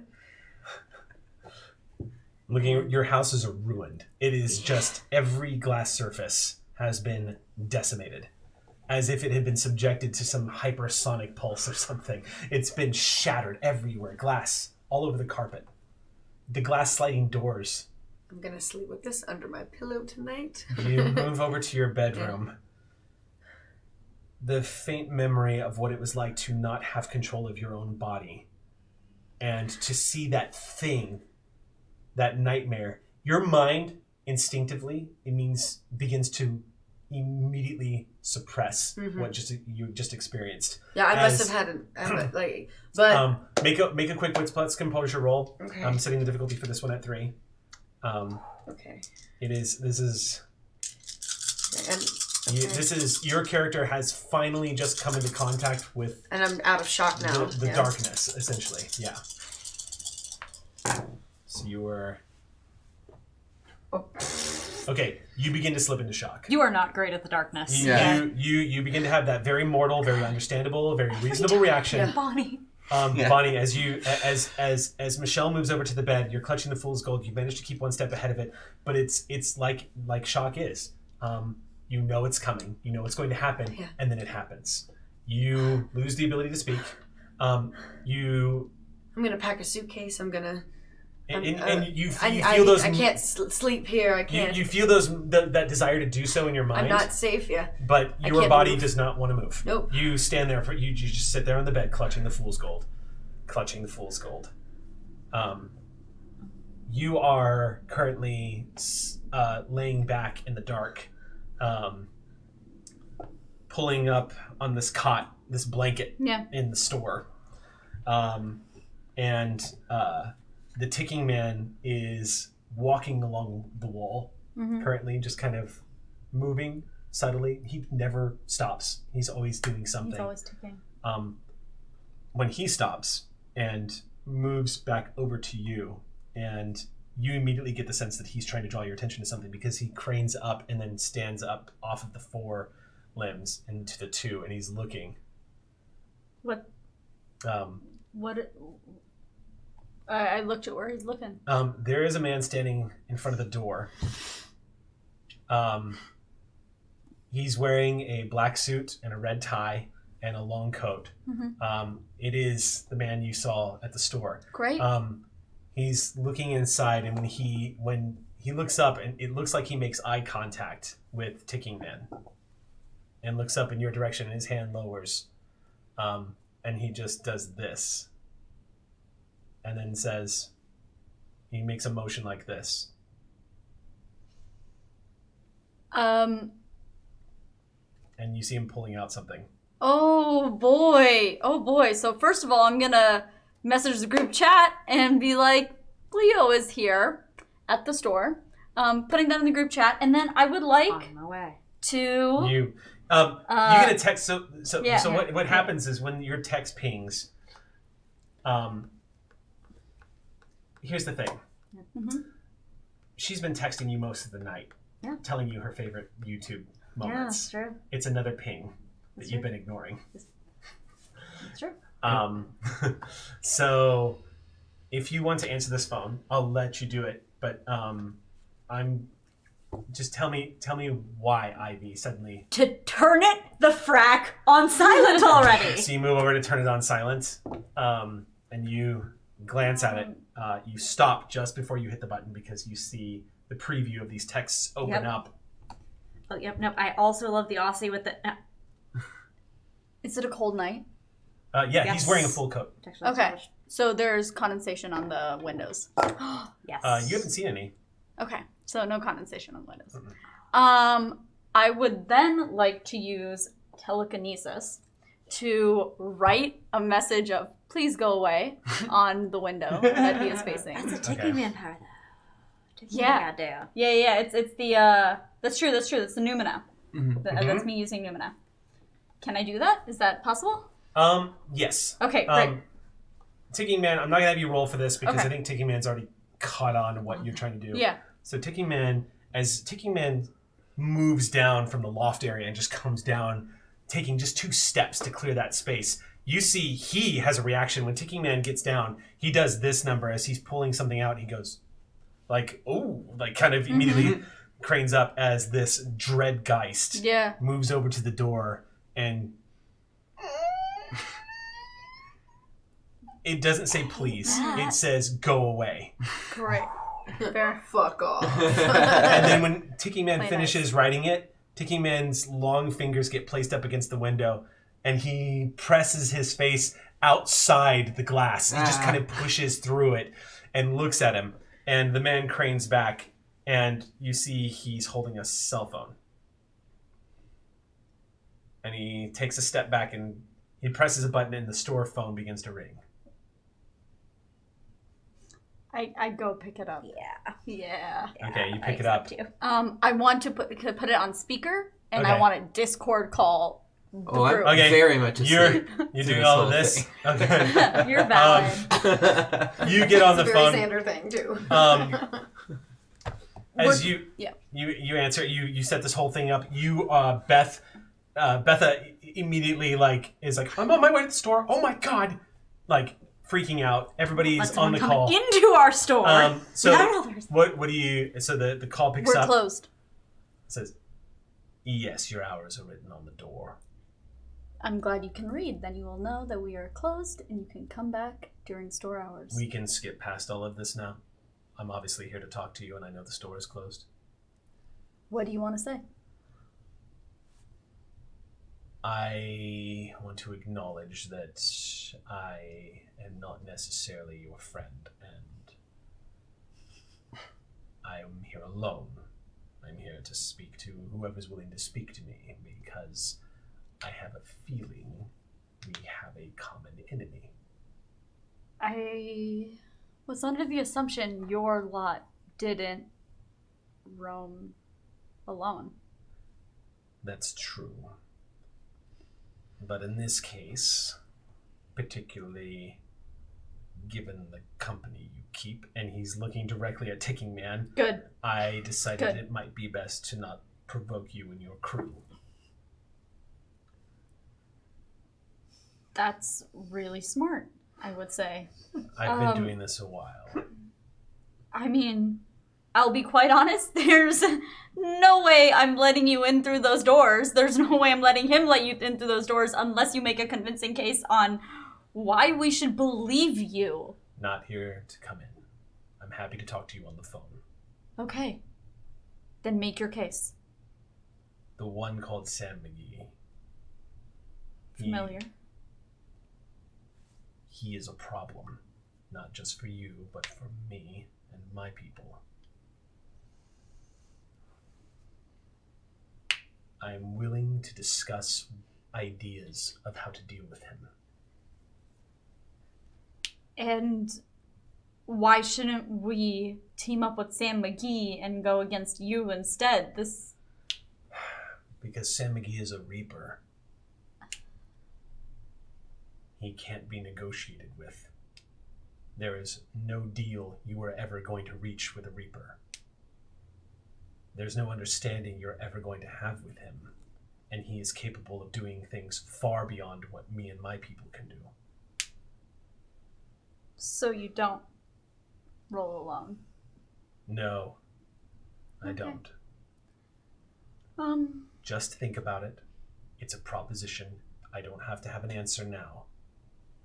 But I thought it might be wise to come down here and acknowledge our relationship, our adversarial relationship, and that there might be something of a balancing act that needs to take place in the city. While Sam McGee is around, this is not an even playing field. Me and my people, we can work in boundaries, knowing that we'll be sharing the city with you. We want to get by every bit as much as you do. And if there does come a time where you are willing to help us understand the secrets of the underworld, we would be open to that. And anyway, we might be able to help you and vice versa. But that's for future conversation. I think you should make your own call whether or not you can trust us. The important thing right now is there is a Reaper on the loose who is unstable. Can I do like an insight check to see if how much bullshit this guy's feeding? If he's feeding Yeah, me? go ahead. Make the check. Difficulty is 2. Great. Remind me what I'm rolling. This is a... It's traditionally wits empathy. Great. Yep. What's empathy? Yep. Wonderful. Yeah, he's not resisting this, so I'm going to say this is a difficulty 2. Great. Beat the shit out of them ghosts. Hey, I'm trying to make my way down. 2 explosions. Woo! Great. 3 successes. 3 successes. He is actually being genuine with you right now. You sense sincerity from him. He's kind of just... You get... As he's talking to you, you realize he's laying his cards out. He's like, yeah, I'm a bad guy. There's no question about that. I'm not trying to convince you otherwise. I'm not as bad as this dude, though. And he's bad for both of us. Is kind of the case that he's trying to make. Great. So over the course of this phone call, however, Julia, he may not be telling the truth about being here alone. Yeah. I mean, yeah. That is questionable. Everything else he's saying, but the alone thing... It's unlikely that a necromancer is showing up to your door by himself when he knows that there are Geists present. Yeah. Geists which could ruin his fucking day if he decided to cross you. Told him to play nice, but he won't play nice for much longer. So Juliet, over the course of this conversation, has like sunk behind the desk and is kind of just like curled up against the desk. But at this moment, she like rises up so she can look him in the eye again on the phone. And all right. I'm going to talk to my friends about this, but if we were to agree to such a thing, where can I find you and your friends? I'm going to slip my number under the door. You get his number? Next thing you know, he'll have the harmonica in his pocket. All right. You might want to tell your companion that what I'm about to do is okay. He knows. Are you sure? No. Ticking Man is looking at him like Ticking Man is at his most terrifying right now because he's not moving at all. And you see him scribble the number down on a piece of paper and slide it underneath the door and watch the Geist very carefully as this death god stares at him. The necromancer, very aware that he is being loomed over by a lion, slides into the door and says, "Thank you for being willing to listen. Call me soon." And he stands up, and you see him put his hands in his pockets and step back into the street, making sure that nothing's coming, and he jogs across the street, looking back over his shoulder to make sure this Geist is not following him. And you watch him almost literally just get swallowed by shadow as he dashes across the alleyway. And Ticking Man touches the number and slides it across the floor, leaving this slimy trail of plasm, and he looks up at you questioningly. And the two of you, in the dark, in the silence, stare at each other, realizing that up until now, your crew has enjoyed being the only supernatural creatures in this city. getting by and helping where you can. And you always knew, because there were so many of you, that there was probably going to come a day where the shit hit the fan. And as you're looking into the eyes of this Geist, you can't help but get the feeling that both you and this dead god are acknowledging right now the day has come. And that's where we're going to leave tonight. Bonnie, thank you. I hate that. Bonnie, So good. That was So scary. I know. I was terrified. I was like, I don't want to die. You just don't let me die now. It's been well, you rolled good. Yeah. man, Yeah. talk about a tense Explosion. It came down to a die roll. Right. Where that character died. was going to live or die. Claire de Lune, man. I'm never going to play it again without thinking about this. And the book specifies that the way death would come to you as a living human being, a Reaper would consume you, literally swallow you whole, and then spit you out in the underworld where you would likely die of starvation. Great. If not something else getting you. That's great. That's So, so good times. I'm just going to live a But hey, well rolled. Yeah. The next It came day- down to one die roll. The next day, Michelle is calling this group and say, "What the hell did you put in my tea?" And think that they drugged her. Yeah. I love that. She's been on Please acid. tell us everything. Yeah. She's been on acid trips before. This was something else. I'm not signing permission Sam for this. McGee has been so terrifying this whole time, and now we saw why he was so terrifying. Yeah, it's just like, oh god. Bad news bears. Bad news. That was terrifying. Hate it. I'm gonna go buy some fool's gold after this. I'm going to go home. I'm going to go sleep with the lights on. Yeah. It was, was lovely. legit Thank you so terrifying. much, Eric. It was Sleep we in bed were tonight? we were past due for It's actually scary. a Right. scary moment. in Thank the- you so Put me through much. the You're ringer. the worst. I loved it. I loved it. All right. Fucking loved it. The producer director of a horror movie loved it, so I'm gonna take that. I'm gonna take I'm that as a major scary. Scaredy cat, but hey. So great. In that case, let's go ahead and wrap up tonight. As always, thank you so much for tuning into our ghost story, you guys. We ran over. When was the last time that happened? I can't remember the last time that happened. Was. man. We ran a few minutes over. Oh, well, thank you for being here. I just picture like sacks busting through the wall like the Kool-Aid Man going ah! Yeah. Could So yeah. You never know. He's like, he's right there. Thank you so much, of course, for tuning in and supporting the show by checking us out and watching. We appreciate your viewership as always. Catch us back here next Friday night for part 5. We're getting close to the end. That's scarier. Yeah, part 5 coming up, and we are getting closer to some announcements, and I will say nothing more than that. Thank you so much for tuning in, and we will see you next time at this time on Friday. Until then, everyone, stay spooky.